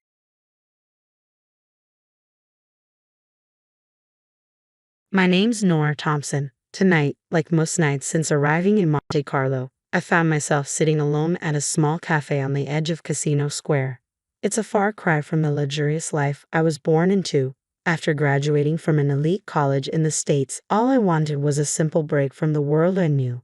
My father owns a vast empire from hotels to tech firms, but I use my mother's maiden name to keep things grounded and to avoid the spotlight. The evening had cooled when he walked in. Daniel exuded an air of ownership, or at least the confidence that comes from wearing a suit worth more than most people's rent. He pulled out the chair opposite me without asking. "Mind if I sit?" he finally said, though he was already seated. His smile was all charm, probably well rehearsed. "Looks like you're already sitting," I replied, barely glancing up from my coffee. He chuckled, his laugh too smooth. "I'm Daniel, and you are?" "Nora," I said curtly, giving him a quick once-over. Not my usual type, too polished, but admittedly good-looking. "So, Nora, what brings a girl like you to a pricey haunt like this all by yourself?" His tone was teasing, and I wasn't sure if I was amused or annoyed. "Just enjoying my coffee," I answered vaguely. "And you?" I asked. "What's your excuse?" "I could say business, but I'd be lying," he said with a smirk. "Tonight, let's just say I'm scouting for something interesting, and it looks like I might have found it." I raised an eyebrow. "Hope the coffee lives up to your expectations then." Daniel laughed. "Something tells me it's already exceeded them. I wasn't here to make friends or find a fling. Look, I'm not one of those girls who falls for lines if that's what you're aiming for. And I'm certainly not interested in whatever game you're playing." "Who says I'm playing a game?" he asked, his voice lowering slightly. "Experience," I replied. "You sit down uninvited, start with a line. What, do you expect a phone number or a date?" He leaned back, genuinely amused now. "You're tough. I like that. Not looking for a number, just conversation. But if it's too much, just say the word, and I'll vanish." I considered him for a moment. Monte Carlo was beautiful but lonely. Maybe a little chat wouldn't hurt. "Conversation is fine, but keep it light." We talked for a while. The conversation flowed surprisingly easily. He didn't press for personal details, and I didn't offer any. As the night wore on, I realized I was actually enjoying myself. Daniel wasn't like the usual guys who tried to impress me with their wealth or connections. He had an air of someone used to the finer things but not defined by them. Eventually, the evening drew to a close. "Well, Daniel, this was unexpectedly pleasant," I said as I stood to leave. "Surprised yourself, huh?" he asked with a grin. "Maybe just a bit. Good night, Daniel." As I walked back to my apartment, his words lingered in my mind. Monte Carlo had indeed turned out to be full of surprises, and perhaps, just perhaps, I had stumbled upon one tonight. After that first encounter with Daniel, the nights in Monte Carlo seemed a bit less solitary. He had a knack for appearing wherever I was, whether I was exploring the local markets or having a late dinner by myself. His persistence wasn't annoying. Surprisingly, it was quite the opposite. Maybe because he wasn't push-shy, he just seemed genuinely interested in being around me. One breezy evening, as I watched the sun dip below the horizon, he walked over with 2 coffees in hand and sat down beside me without a word. Assuming I wanted coffee, I teased, raising an eyebrow. He handed me a cup. "If I'm wrong, I'll drink both." "Good guess," I said, accepting the coffee. We sat in silence for a bit, the sound of the waves filling the quiet moments. "You never told me what you do back in the States." Daniel finally broke the silence. "Didn't think it mattered." I shrugged. "I work. Right now, I'm just enjoying not working."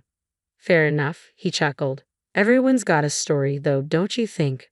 Over the next few days, we fell into an easy routine. Daniel showed me parts of Monte Carlo I hadn't explored yet. We talked about everything and nothing: movies, books, our favorite foods. He loved to argue about the best James Bond actor, staunchly defending Daniel Craig, while I was all about the classics like Sean Connery.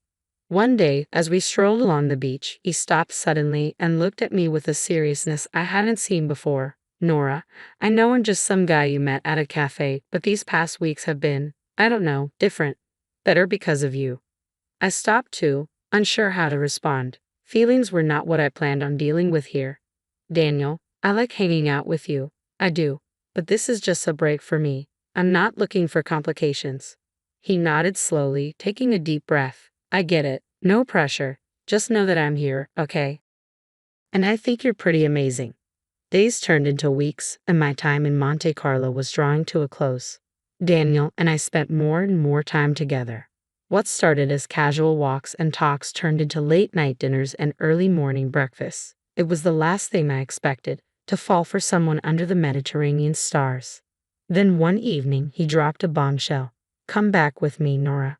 Work at my company in the States. I know it's sudden, but I think it could be great. The idea was crazy, completely insane. And yet, part of me was tempted by the adventure, by the idea of taking this, whatever it was, and seeing where it could go. Moving back to the States felt like stepping into an alternate universe. Daniel's offer wasn't just a job, it was an invitation into his life. Suddenly, I was living in an ordinary apartment in an ordinary part of town, playing the role of an ordinary girl who'd lucked out. My father, however, had different ideas about ordinary. He showed up unannounced one afternoon just as I was unpacking my last box. His booming laugh filled my small living room as he stood in the doorway, towering and larger than life. Nora, hiding out in plain sight, huh? He chuckled, giving me a hug that almost crushed my ribs. So, tell me about this decision. This guy must be something special for you to up and move like this. His tone was light, but I could tell he was probing, doing his fatherly duty to sniff out any trouble. I sighed and sat down on the couch. His name's Daniel. He's different, Dad. He doesn't know about all this, I said, waving vaguely around to imply the wealth and the complicated strings attached. Dad sat down next to me, his expression serious now. Nora, you know you can't keep that a secret forever. If he's going to be part of your life, he should know who you are. I know, Dad. I want to be sure about him before I complicate things. Thanks for looking out for me, though. He ruffled my hair, like he used to when I was a kid. Always, kiddo. Just remember, if you need anything, I'm just a call away. And I've got eyes everywhere, he added with a wink. The next few weeks were a whirlwind of adjusting to my new job and new life. Daniel was a constant presence, supportive and charming as ever. But there was an edge to him now, a sharpness that came with the responsibilities he carried. One night, over a quiet dinner at my place, Daniel brought up a topic I'd been dreading. Nora, when do you think I'll get to meet your parents? I feel like I'm missing a big part of your life. I paused, the weight of the moment settling over me. Well, my mom passed away a long time ago, and my dad's just a regular trucker. We're not exactly on speaking terms right now. Daniel frowned, a hint of concern crossing his face. I'm sorry to hear that, but whenever you're ready, I'd like to meet him. Family is important. I nodded, appreciating his sentiment, but knowing full well the reality of my father's world, a world I wasn't ready to introduce Daniel to just yet. Life with Daniel moved at a pace I never expected. We were already blending our lives together. My job at his company was going great, and our relationship was deepening. It all seemed like we were gearing up for something big, but I was still taken aback when that big moment actually happened. It was a normal evening. We were at his place, a cozy upscale apartment with views of the city skyline. We had just finished dinner, nothing fancy, just takeout because neither of us felt like cooking. We were sitting on the couch, a documentary about ocean life playing in the background, the kind you watch but don't really watch. Daniel turned to me, his expression more serious than the situation called for. He took my hand, and suddenly, I felt my heart race as Daniel took a deep breath. Nora, he began, his voice steady but tinged with emotion. I've been thinking a lot about us, about everything we've been through, and everything I want for our future. I nodded, my throat suddenly dry. Yeah? I love you, Nora.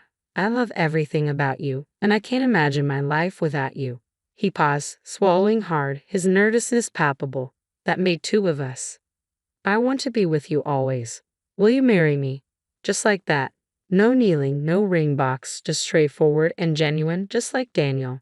I barely hesitated before replying, yes. The word rushed out almost as a relief. Yes, I will. His face lit up with that wide, infectious grin that had won me over from the start. He pulled me into a tight hug, and we spent the rest of the evening excitedly discussing our future, what we wanted and where we saw ourselves. It was thrilling and a bit daunting, but it felt right. The next challenge was telling my dad. I anticipated him being pleased, but his response was lukewarm at best. Nora, I want nothing but your happiness, he said, his voice heavy with concern. It was thrilling and a bit daunting, but it felt right. The next challenge was telling my dad. I anticipated him being pleased, but his response was lukewarm at best. Nora, you know I want nothing but your happiness, he said, his voice heavy with concern. But are you sure about this? It's all happening so fast. I'm sure, Dad. He's a great guy. You'll see, I tried to sound more confident than I felt. He sighed. All right, but promise me you'll sign a prenuptial agreement, just to be safe. The word prenuptial didn't scare me, it was just another part of the modern marriage package, especially with someone who had as much to lose as I did, even if Daniel didn't know the full extent of it. Of course, Dad. We'll handle it, I assured him. Good then, and Nora, I won't be at the wedding. I don't want to spoil your story about being a simple girl. Next came the introduction to Daniel's mother. Her reception was icy from the start. During dinner at their family home, she scrutinized me with a look that could freeze the room. Daniel, are you sure about this girl? She doesn't seem like a fit for our family, she remarked bluntly. Daniel tried to smooth things over, but his mother was relentless. A prenuptial agreement is non-negotiable, she insisted. I agreed without hesitation, knowing it would ease some of the tension. Absolutely, I wouldn't have it any other way. Later, we formalized the terms with a lawyer present. Despite these hurdles, our wedding in the Maldives was breathtaking. Standing beside Daniel with the ocean whispering behind us and the sand beneath our feet, I felt a surge of hope. It was just us, our love, and a future we were ready to shape together. Despite the rocky start with family expectations, married life began better than I could have hoped. Daniel and I settled into our new house, a beautiful place with more space than we'd ever need. It was supposed to be the start of our perfect life together. I threw myself back into work, determined to prove that I was more than just the boss's wife. My role at the company had always been challenging, but now there was an added layer of expectations. I was not only managing projects but also involved in key decision-making processes. Initially, Daniel seemed proud. He'd introduced me in meetings with a hint of pride in his voice. This is Nora, my wife and our project lead. But as the months passed and the projects I led brought in significant profits, boosting the company's profile, something in Daniel began to shift. It was subtle at first, a comment here, a slight remark there. One evening, as we sat down for dinner, he brought it up. Nora, you're doing great at work. Maybe too great, he said, his voice strained. I looked up from my plate, puzzled. What do you mean, too great? Isn't that good for the company? It is, he admitted, pushing his food around on his plate. But the guys are starting to say it's turning into the Nora show over there. His words stung. Isn't that a bit unfair? I thought you'd be happy that we're doing well. I am happy, he said, though his tone was uncertain. But it's a lot. You know, everyone's always talking about you, about how you handle things. It makes me wonder. The conversation marked the beginning of a series of challenges between Daniel and me. As the business grew, so did the strain in our relationship. Daniel's once supportive demeanor was now tinged with resentment. I couldn't comprehend why he was upset. Wasn't he the one who had encouraged me to take on more responsibility in the first place? Things took a turn for the worse when his mother came to stay with us for a few weeks.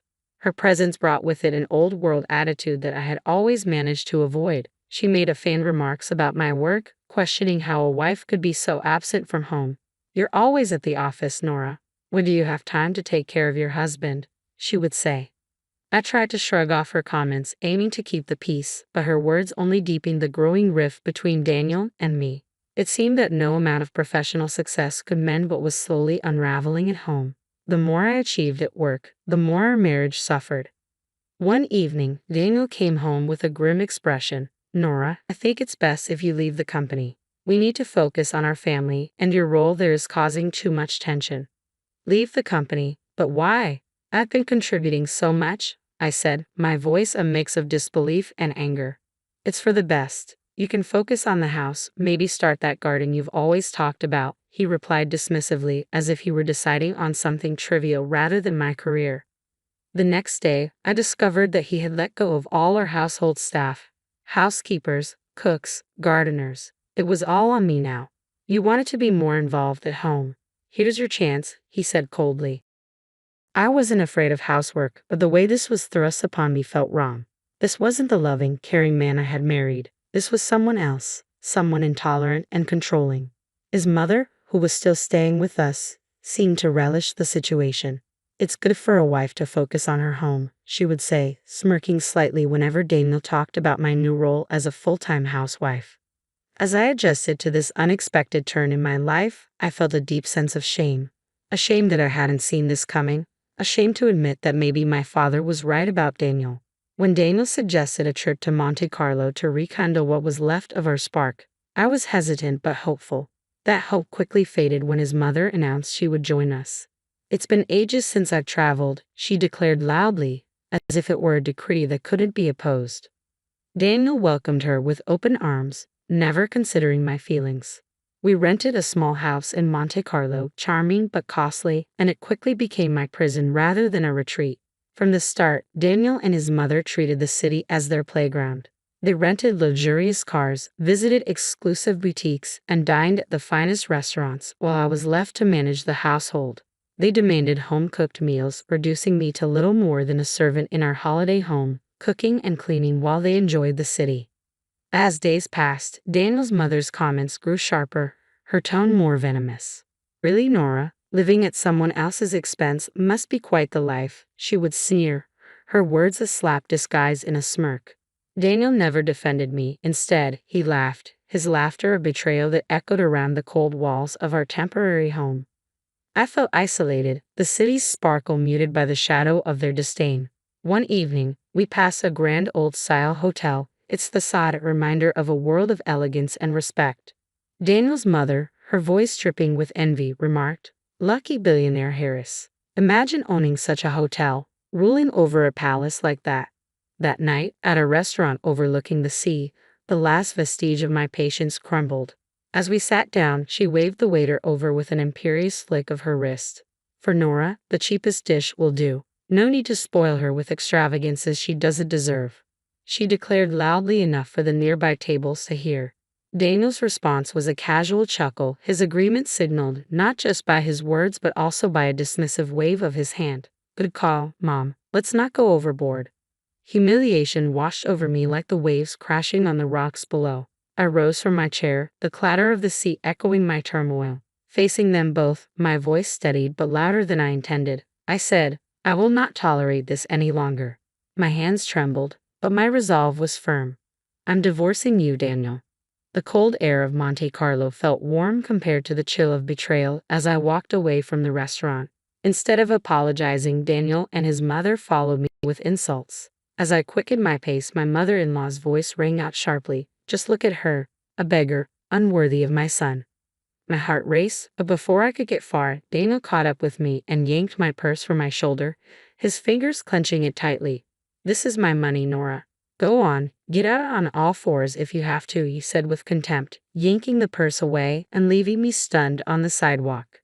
Beside him, his mother laughed cruelly, her eyes gleaming with malice. "Maybe now you'll learn to beg in Monte Carlo since that's all you're good for." Their laughter echoed down the street, leaving me feeling powerless and alone.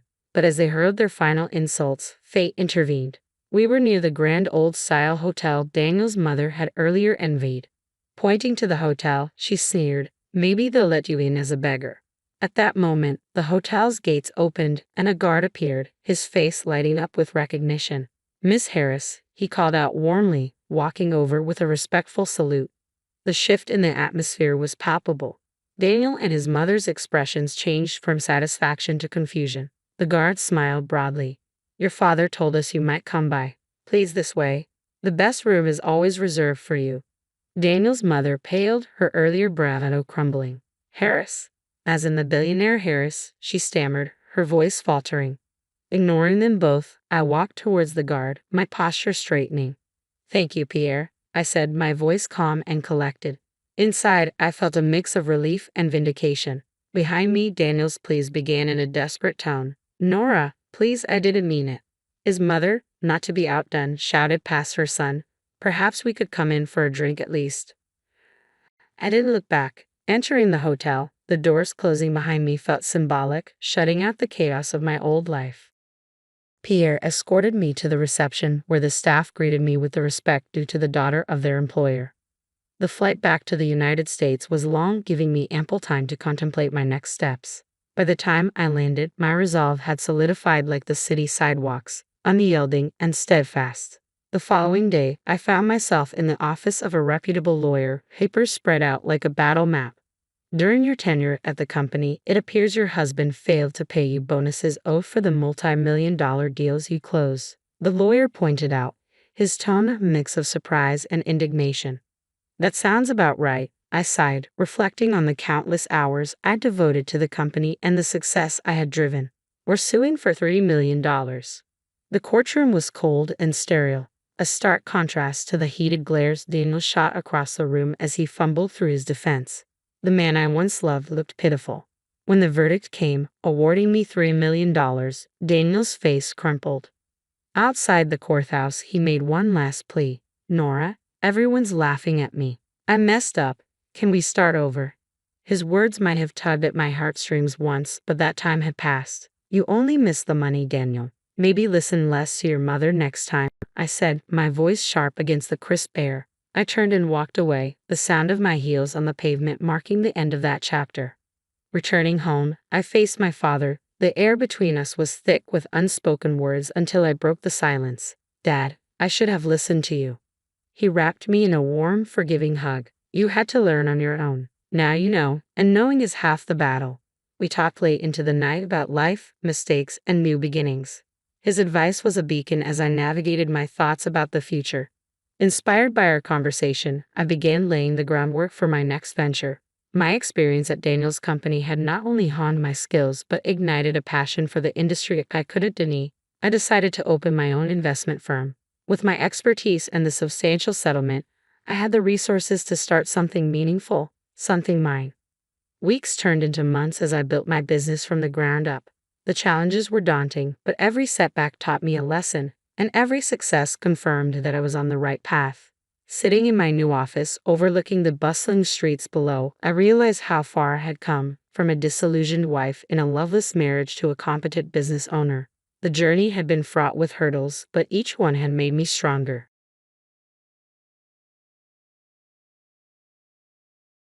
I'm Emily, a 25-year-old who had been living a quiet, unremarkable life with my boyfriend Mike. Our relationship, which had started back in college, felt more like a familiar routine than a passionate romance. We often argued, mainly about Mike's lack of interest in planning for the future or his late-night gaming marathons, which left me to sleep alone. We were constantly skirting around the big question of our future without ever really addressing it. It wasn't that we didn't care for each other. It's just that somewhere along the way, we stopped making an effort. My parents, Sue and George, were the polar opposite of us. Married for over 30 years, they still shared loving glances and private jokes, their bond seemingly unbreakable. They were the ideal I aspired to find for myself, even if it wasn't going to be with Mike. On the evening of the crash, I remember arguing with Mike about something as trivial as unsorted laundry. He had promised to handle it, but as usual, the promise was as empty as the laundry basket was full. Can't you just do one thing you say you're going to do? I asked, my frustration evident. It's just laundry. It'll get done eventually, he replied, his attention fixed on his computer screen. The argument fizzled out, as they often did, leaving the deeper issues unresolved. Later, as I sat in the back seat of my parents' car, their warmth and laughter provided a soothing balm to the residual frustration from the argument. They were celebrating another year of Mom's life, and their joy was infectious. Then, in an instant, everything changed. Headlights collided with the sound of metal on metal, and everything went black. When I woke up, the antiseptic smell of the hospital and the relentless beeping of the heart monitor were the first things I noticed.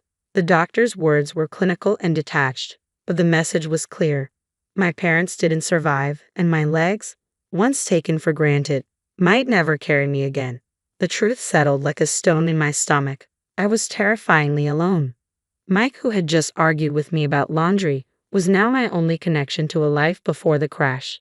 The life where my biggest worry was whether he'd sort the whites from the colors.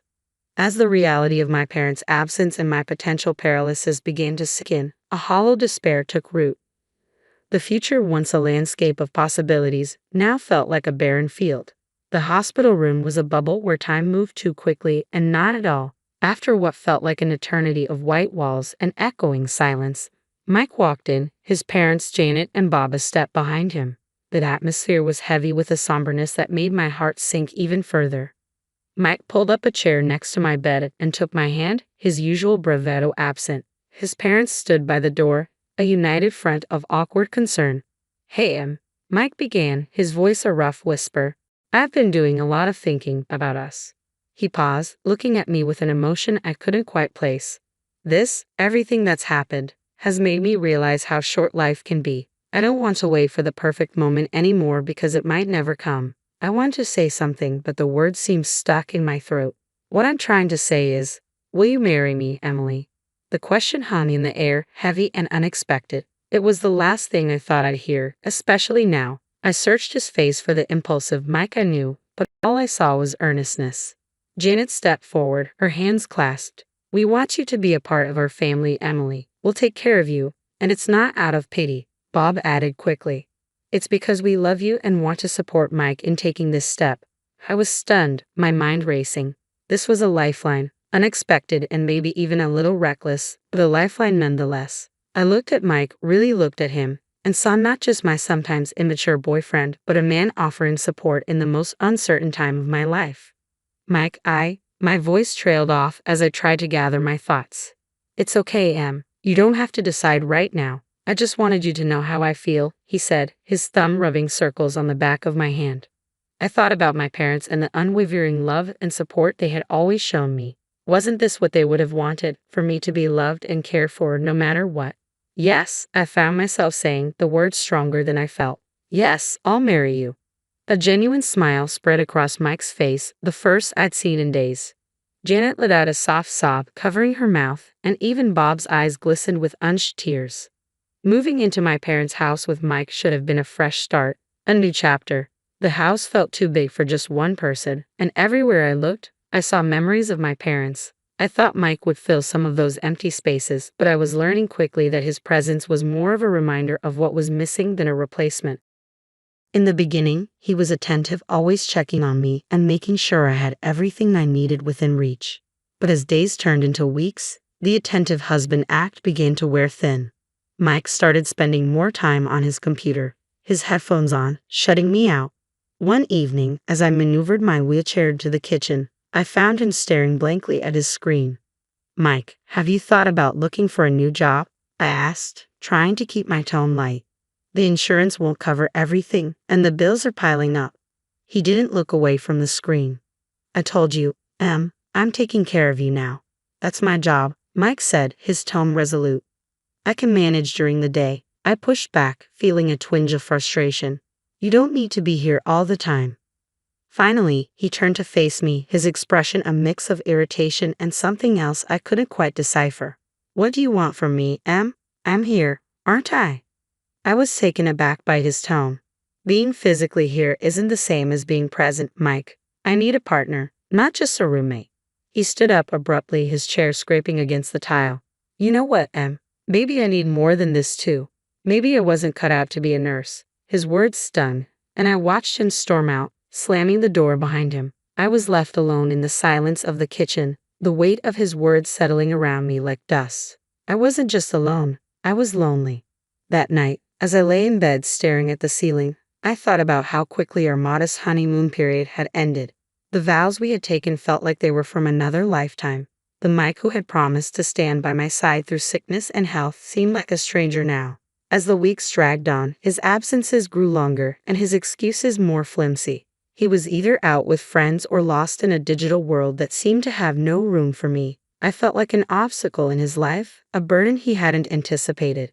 One particularly tough day, when the pain was bad and the house felt more like a mausoleum than a home, I heard the front door open. Expecting Mike, I called out, "Is that you?" "Yeah, it's me," he replied, his voice distant. "I'm just grabbing a few things, then I'm heading out again."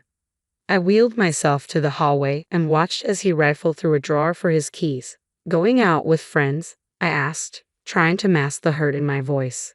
He paused, keys in hand, and sighed. I need some space, okay? It's not easy for me either." I nodded, biting back tears. "I know. I just thought we could spend some time together, like we used to." He shrugged, avoiding my eyes. "Maybe when things settle down a bit." I got to go. The house felt emptier with each passing day, a vast space filled with silence and the ghosts of better times. It wasn't just Mike's absence or the void left by my parents' voices. It was the small things that started to go missing. A vase my mother loved, a silver frame holding a family photo, a painting that used to hang in the hallway. I first noticed it when I was trying to distract myself with memories. I wheeled myself into the living room, intending to look through the photo albums, but as my eyes scanned the room, they fell on the bare patch of wall where the painting had been. "Mike?" I called out, unsure when he had last gone out. There was no answer, and the emptiness of the house seemed to echo back at me. That evening, when Mike returned, I asked him, "Have you seen the landscape painting that used to be in the hallway?" He barely glanced up from his phone. "Oh, that old thing. It was getting dusty, and I figured we could use the space for something else." Something about his casual dismissal didn't sit right with me, but it was my mom's favorite, I said, a tremor of unease in my voice. He shrugged, his attention still half on his screen. "We can get another painting. It's no big deal." But it was a big deal. The items that went missing next were unmistakable, things that had been in my family for years. One afternoon, I caught Janet, Mike's mom, in the act. She was bustling around the living room with a big black garbage bag. "Janet, what are you doing?" I asked, my voice sharp with alarm. She jumped, a guilty flush creeping up her neck. "Oh, just some spring cleaning, dear. This place is cluttered with so many old things." "But those are my things," I protested, my heart rate picking up. "Oh, we're just making things nicer for you," she said sweetly. "You'll thank us later." I watched her like a hawk every time she visited after that, but the thefts became sneakier, more calculated. And every time, the sense of violation deepened. When I brought up the missing items, I was met with reassurances that it was all in my best interest. One night, lying in bed while Mike scrolled through his phone, his new nighttime ritual, I said, "Mike, your parents have been taking things from the house." "My things?" He didn't look up. "Mom's just trying to help. You know she's got a knack for this sort of thing." "Help?" I echoed, disbelief coloring my tone. "By taking my parents' belongings." He sighed, finally setting his phone down and turning to face me. "Look, they think we should be looking forward, not backward. They're just trying to lighten your load." I wanted to scream, to rage against the violation and disrespect, but I was exhausted, tired of fighting, tired of questioning my own sanity. "This isn't what I want," I whispered, the fight draining out of me. Mike reached over and patted my hand, a gesture that felt more patronizing than comforting. "Try to get some sleep, things will look better in the morning." I couldn't take it anymore. I confided in Anna, my closest friend and a massage therapist who had been helping with my rehabilitation. Her visits were one of the rare sources of relief I had. "Anna," I said as she worked on my stiff muscles, "things are going missing around the house. And I can't shake the feeling that Mike and his parents are behind it." Anna paused, her hands stilling on my shoulders. "Have you talked to Mike about this?" "I have," I said, "but he just brushes it off, saying his parents are helping us by decluttering." Anna's brows furrowed with concern. "That doesn't sound right, Em. Do you want me to do something? Maybe come by more often and keep an eye out." The idea sparked something in me. "Could you help me set up a camera or something to record what's going on when I'm not in the room?" Anna nodded with determination. "I'll bring something over tomorrow. We'll get to the bottom of this." True to her word, Anna returned the next day with discreet recording devices, which she placed in strategic locations around the house. It felt like something out of a spy movie, and if I weren't so desperate for the truth, I might have laughed at the absurdity of it all. A few days later, Anna came back with the recordings. We sat down to listen, and as Mike's and his parents' voices filled the room, the blood in my veins turned to ice. Their scheme unfolded through their casual conversation. "Once we get her committed, the house and everything in it will be ours," Mike's voice said, clear and cold. "Yeah, the place will sell for a fortune. And all those antiques, pure profit," his mother added, her tone greedy.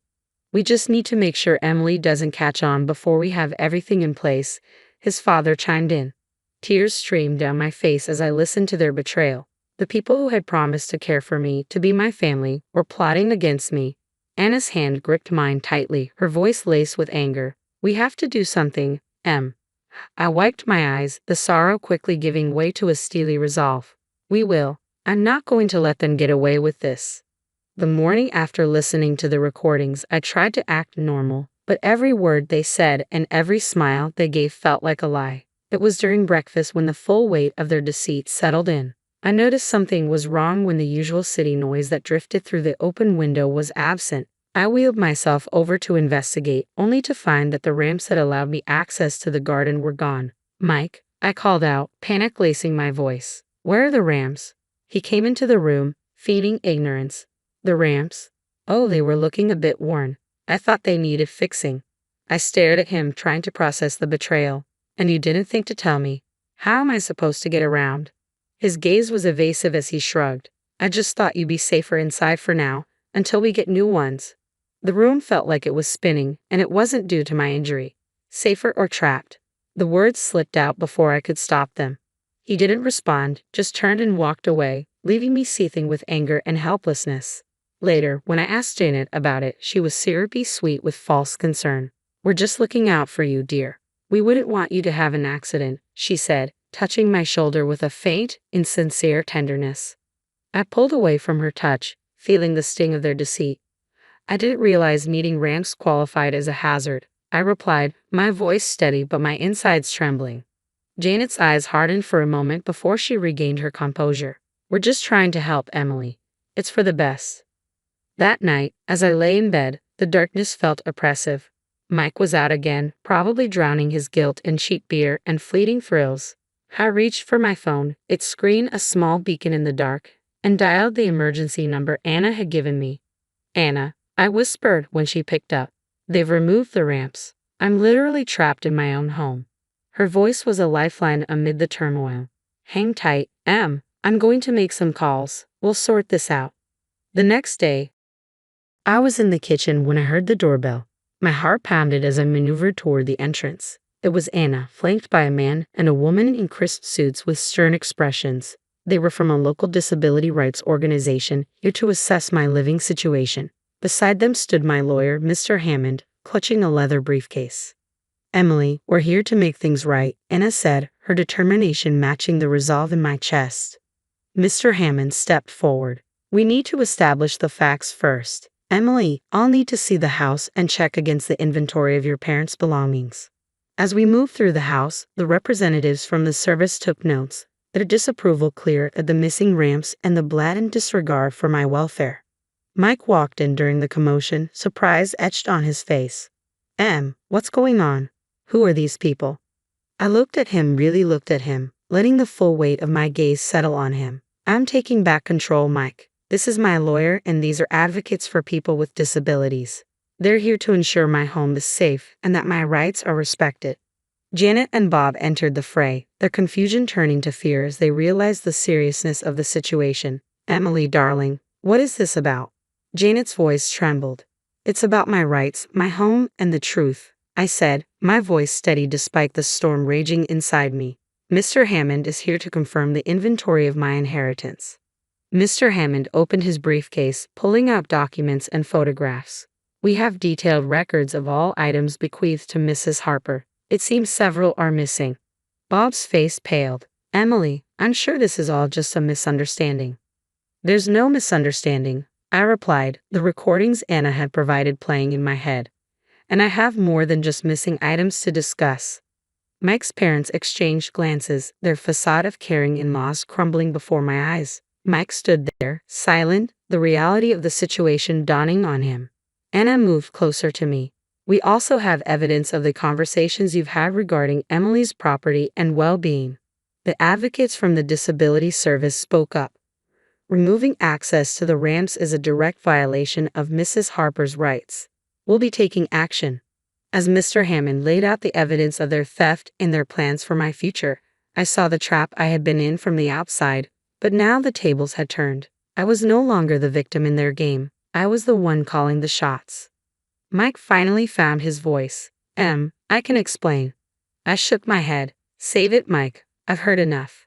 Janet started to cry, and Bob put an arm around her, but there was no comfort to be found in their deceit. The day of the trial was a culmination of everything I had endured. The courtroom was stark, the air thick with tension. Mike and his parents were on one side, looking nothing like the family that had once promised to care for me. I was on the other, with Anna beside me and Mr. Hammond ready with his briefcase of evidence. As the proceedings began, the judge looked down at us from his bench, his gaze lingering on me for a moment. We are here to examine the evidence regarding the allegations of theft and the premeditated exploitation of Emily Harper, he said. Mr. Hammond presented the recordings, the inventory discrepancies, and testimonies from the disability advocates. The evidence was damning, and Mike's family could do little but squirm under the weight of their deceit. Janet sobbed quietly, her sobs a soundtrack to the unraveling of their scheme. "We never meant for things to go this far," she whispered when it was her turn to speak. The judge's voice was firm as he addressed them. "You took advantage of a vulnerable person. There's no excuse for your actions." Mike stood, his voice barely audible. "I'm sorry, Em. I never wanted to hurt you." I looked at him, the history we shared flashing before my eyes. "Sorry isn't enough, Mike. You chose this path." The gavel came down like the final word on the life I had once known. Mike and his parents were found guilty, reparations were ordered, and they were to have no further contact with me. With Anna's support and a dedicated team, I began physical therapy. Each small movement was a victory, each step a testament to my resilience. My legs, once lifeless, began to tingle with new strength. One day, as I managed to stand with the help of parallel bars, Anna cheered me on. "Look at you, Em. You're doing it." The smile on my face was mirrored in her own. "I am, aren't I?" The joy bubbled up from a place I thought had been broken beyond repair. I moved forward, one day at a time. The house, once a mausoleum of my past life, was slowly transformed back into a home, a sanctuary where I healed and grew stronger.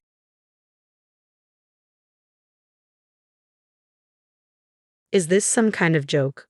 What do you hope to achieve with this? Why not enjoy sleeping outdoors? From the phone, I could hear my mother-in-law Kathy's mocking voice. How could she drag her grandson into such a mess? I sighed inwardly. Fine, we'd just go home. But Kathy was about to face an ordeal she never expected. "My name is Meg. I'm 37 years old and work at a very ordinary company. Tom, my husband, and I have been married for 12 years now. Time flies. I first met Tom in our university club. We used to hang out a lot, but we were just friends and never dated. After graduation, we reunited at a club gathering. From there, we started talking more often and eventually began dating. About a year later, Tom suddenly asked me with a serious face, 'Will you marry me?' I'll never forget his expression at that moment. So we got married, and soon after, our lovely son Mike was born. Mike is an active and a bit mischievous boy, but he's genuinely good-hearted. He excels at school and is especially passionate about baseball. He's been playing on a local youth baseball team since he was young, swinging his bat every day, rain or shine. Thanks to Mike's performance, his team often wins, and everyone says he's amazing. Tom and I always cheer for him at his games, clapping and shouting, 'Hey, Mom and Dad, did you see today's game? How was it?' Of course, we wouldn't miss it. That home run was incredible. The game shifted the moment you hit it. Thanks. Look forward to even more impressive plays," Mike says with a grin. Then he heads to the yard to practice swings after dinner. His dedication is truly inspiring. He's always been committed, even when he was in the swimming club before baseball, practicing tirelessly despite his struggles. I hold a somewhat senior position at my company and try to embrace the same attitude of perseverance that Mike displays. When times get tough at work, I draw strength from his determination.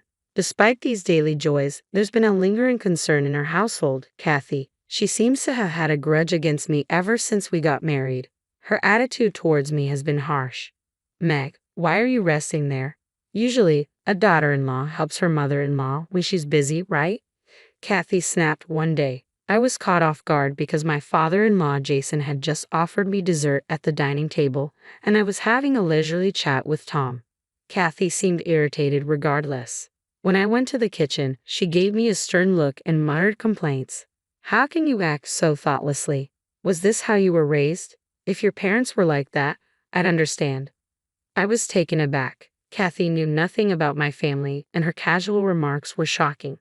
I'd never encountered someone who could speak so bluntly before. Since the pre-wedding meeting, Kathy's attitude had been tough, making it difficult to get along with her. As a result, I limited my visits to her house. However, after Mike was born, we began visiting more frequently for the sake of my in-laws, who couldn't wait to see their grandson's adorable smile. Kathy would dote on Mike but consistently direct prickly remarks at me. One day, with a sly smile, she told me if Mike does something wrong, it's all because of your upbringing. She continued to question my parenting, saying things like, I'm worried with a mother like you, and are you disciplining him properly? The most shocking comment was, I'd like to raise him myself, as if I was incapable of raising my own child. Her words cut deeply. Strangely, Kathy only made these comments when Tom and Jason weren't around. My silence seemed to irritate her further. Aren't you listening? She'd demand. I think, who's the faultless one here? When Tom or Jason returned, Kathy would instantly change her demeanor, praising how cute her grandson was. Visiting my in-laws always meant facing her subtle bullying. But despite everything, after Mike was born, I found a way to cope. I felt stronger as I focused on Mike's milestones, my work, and daily events. These occupied my mind, leaving little room for Kathy's words. Her remarks seemed like fleeting dust, easily blown away. She misinterpreted my silence as agreement, but I simply didn't want to waste energy on her. Occasionally, her comments irritated me, but it was easier to ignore her when she was under a misapprehension. Jason, Tom, and Mike were always on my side. Over time, I'd even thought that these events might eventually become fond memories. 12 years had passed since our marriage, and our visits to the in-laws continued, with Kathy's jabs becoming a part of the routine. I wondered if this was just how in-law relationships typically went. One day, as I was brushing off another of Kathy's remarks, Mike stepped in with serious eyes. He finally voiced what had probably been bothering him for a long time. Grandma, why do you always speak to Mom like that? Kathy was caught off guard. She stammered, Mike, what are you talking about? I haven't. Don't play dumb, Mike interrupted. I've heard you. Stop bullying Mom behind my back. Can't you be kind? I'm starting to dislike that side of you. He looked as if he'd gathered a lot of courage to say this. All he wanted from his grandmother was a bit of kindness. Kathy looked puzzled for a moment, as if she couldn't grasp what had been said. She seemed surprised by her grandson's words, but after a while, a hint of anger appeared on her face. Mike, where did you learn to talk like that? Isn't it rude to interrupt adults when they're talking? This is a conversation between Grandma and Mom. Meg, you need to educate him properly. Look at Mike's attitude. It's problematic. How could he have grown up without learning to choose his words carefully? I was secretly moved by Mike's bravery and courage. His strength had been evident since he was a child, and I was proud that it hadn't changed. Mike, thank you, I said, feeling a surge of emotion. But I'm okay. Please wait a little further away, all right? I got it, Grandma. My mom is kind, Mike said, and I was deeply grateful for his defense. Kathy's words no longer held any weight for me, but I didn't want Mike to face any further hostility. At that moment, Tom, summoned by Mike, appeared with a concerned expression. What's going on? Why is everyone so tense? Kathy, slightly startled by Tom's arrival, replied weakly, Oh, it's nothing. I was just talking with Meg. Anyway, I'll make some dessert. She hurriedly retreated to the kitchen. After Kathy left the room, Tom turned to me, asking, Are you okay? Mike spoke up suddenly, Mom is being bullied by Grandma. I rushed to explain, trying to avoid going into too much detail, but realizing Tom would worry if I didn't come clean. I shared how Kathy's harsh remarks had tormented me since we got married and revealed that I had secretly recorded some of her verbal attacks over the years. Tom was visibly shocked upon hearing the samples of the verbal abuse I had endured. Why didn't you tell me sooner? He asked, his voice filled with regret. I'm sorry I didn't realize this was happening. I'm truly sorry for not standing by your side. It's okay, I reassured him. After Mike was born, I was so occupied with daily child rearing and housework that I hardly thought about Kathy. You've done really well in such circumstances. Thank you, I added. I've been enjoying watching Mike grow up and haven't been concerned about the bullying much since becoming a mother. I never realized how strong you've become, Tom said, looking at me with admiration. No matter what happens, you can still smile. Oh, stop saying things like that, I replied, laughing lightly. We reminisce about the past with fondness. Having Tom and Mike by my side made the sting of Kathy's words seem less significant. However, a significant event was about to further test my relationship with Kathy. When Jason decided to retire, Tom and I planned a special surprise to celebrate. We wanted to give him something memorable and thought, how about a trip abroad? After discussing it, we decided on a family trip to Kunun. Jason's eyes lit up at the suggestion and he proposed, since we have the opportunity, let's all go together. So it was settled. Our family of 3, along with my in-laws, would travel to Kunan. It would be the first time for both families to travel abroad. Tom was a bit concerned and asked, "Considering my mother is coming too, are you sure it will be okay?" I reassured him, saying, "If we manage our time well and do activities separately when needed, it will be fine. We'll have a fun trip." In reality, I hope to spend minimal time along with Kathy and, above all, to ride the positive vibe of the trip to create good memories. I was taken aback by Kathy's enthusiasm while planning the trip.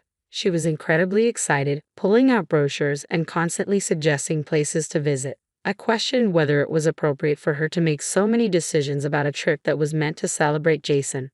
Jason, the true guest of honor, was genuinely kind and smiled at his wife's enthusiasm, doing his best to accommodate her wishes. Seeing his supportive attitude, I decided to respect his feelings as well. On the day of the trip, we woke up early, filled with anticipation, and headed to my in-laws' house. "Good morning, Dad and Mom. Please get in the car," I said cheerfully. Jason responded with a big smile. "Thank you for today. I've been really looking forward to this." "Grandpa, let's sing a song together on the way," Mike invited enthusiastically, and Jason eagerly agreed. I quickly took a seat on the opposite side of Mike, and the 3 of us settled into the back seat. Kathy gracefully occupied the front passenger seat, while Tom took the wheel, ready to drive safely. The seating arrangement seemed ideal for a comfortable ride to the airport. The journey was smooth with no traffic congestion. We chatted, sang, and soon arrived at the airport with some time to spare. We decided to explore the airport, which had many shops and an observation deck. Mike, who loves watching airplanes, enjoyed the view from the deck. Feeling hungry, Mike said, "I'm hungry," so we went to a small cafe for a light meal. Later, we browsed through a souvenir shop, and my in-laws appeared to enjoy examining various items. As our flight time approached, we began making our way to the gate. On the way, Kathy suggested, "Meg, do you want to take a break? I'll watch the luggage. Why don't you go to the restroom?" It seemed like a good idea, so I asked Kathy to keep an eye on our bags and took Mike, who said, "Mom, I want to go too, to the restroom." To our surprise, the restroom was crowded, with even the men's room having a line. The unexpected situation made me laugh. Kathy, upon hearing about the crowd, quickly offered, "I'll watch the bags, so you guys can go too." Tom and Jason decided to head to the restroom as well. It seemed Kathy had already used the restroom and was willing to wait for us. After using the restroom, Mike and I returned to where we had left Kathy, but despite searching, we couldn't find her or anyone else. I felt a wave of panic as I tried calling Tom, but my calls went unanswered. I was bewildered. Had they already gone to the boarding gate? The absence of our luggage only added to my confusion. Was it stolen? I didn't know what to do and felt a surge of anxiety. Just then, I received a call from Kathy. "Hello," I answered. Kathy's voice came through with an unsettling cheerfulness. "Where are you?" I asked, trying to keep my voice steady. Kathy laughed and said, "There's no need to tell you, Meg. I just want to enjoy myself with my husband and son. You two are just in the way." I was stunned. Wait a minute, this has to be a joke, right?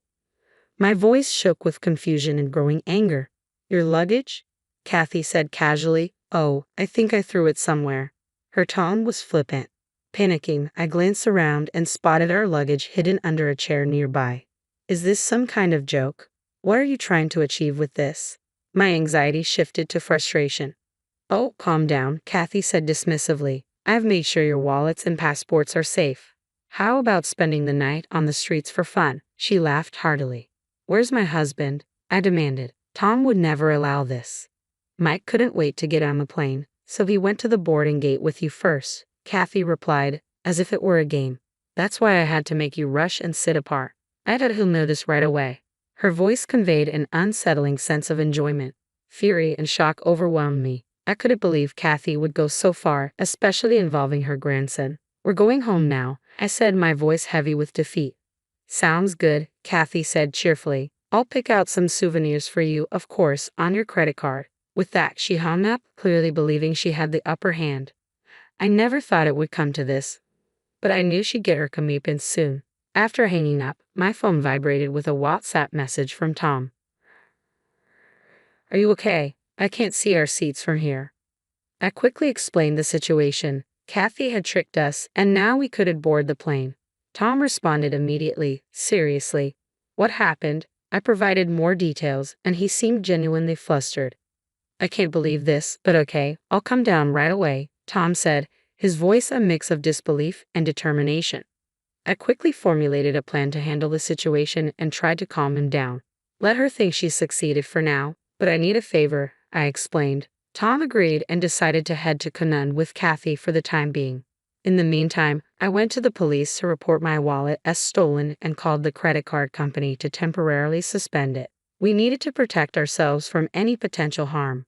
Once that was settled, Mike and I decided to head home and make the best of the situation. We planned to enjoy our next trip even more, although I never imagined our trip to Canaan would turn out like this. Despite the unexpected turn of events, there was a silver lining. The time spent with Mike turned out to be special. We adjusted our plans and decided to stay at a resort hotel. The view from our room and the delicious food became the highlights of our unexpected vacation. Mike, clearly delighted, even offered me a bite of his food with a bright smile. "Mom, this is delicious," he exclaimed, his grin reassuring me that we had made the right decision. We also enjoyed a lovely barbecue at my parents' place. The aroma of grilled meat and the warmth of family made it feel like a true vacation. 3 days later, my husband and father-in-law returned, looking genuinely remorseful for Kathy's actions.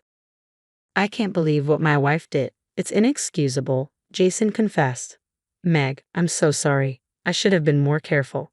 Though they tried to apologize, Mike and I had moved past our initial anger. I was curious about their trip, so I asked. Tom laughed and shared that it had been a huge success. It turned out they had executed the revenge plan I had conceived. After directing Kathy to a luxury hotel, they went elsewhere, leaving her to fend for herself. Kathy arrived at the hotel, only to discover that I had canceled our reservation. Tom and Jason ignored all of Kathy's attempts to reach them and thoroughly enjoyed their time in Canaan. When Mike asked excitedly if it had been fun with Grandpa, Tom smiled and replied, "Yes, but next time, let's all go together." He then filled me in on Kathy's series of misadventures. Mom kept sending frantic messages, Tom said with a sigh. Apparently, she had to stay at a cheap inn and barely got any sleep. She was counting on your credit card and the money from me and my father, but it turns out she hardly had any cash on her. She hasn't had a proper meal since the one we shared on the first day. She's been both physically and mentally worn out. Hearing about Kathy's predicament gave me a sense of relief.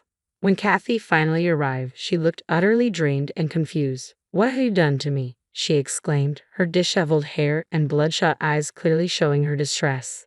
No one in the house sympathized with her. "You brought this upon yourself," we told her. "I heard from Meg about how you've mistreated her for 12 years. Kathy tried to defend herself, but Tom cut in. "Meg recorded everything. I was shocked when I heard the recordings.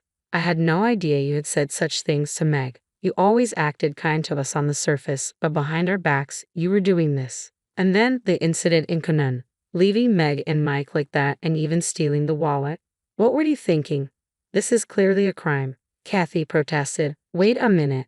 I just wanted to have a good time with the family. Meg and Mike are family too." Tom's voice grew cold. "I'm done with you as a family member. I'm considering a divorce. I never imagined you'd do something like this. You've been deceiving us for so long. I can't forgive you for hurting our precious family. I don't want to have anything to do with you anymore." Kathy, ruthlessly berated by her husband and son, looked down, her face pale and shocked. She kept apologizing afterward, but the situation remained unchanged. "Meg, I'm truly sorry. I'll apologize as many times as needed. Please forgive me," Kathy said with a hint of desperation in her voice. I responded firmly, "Well, that's going to be a tall order for a lifetime because of your harassment as a mother-in-law. I went through a very tough period. I will be claiming compensation for that. Also, about taking my precious wallet without permission, I'll be reporting that to the police. And you should definitely pay the hotel cancellation fees." At my decisive words, Kathy's face turned even paler.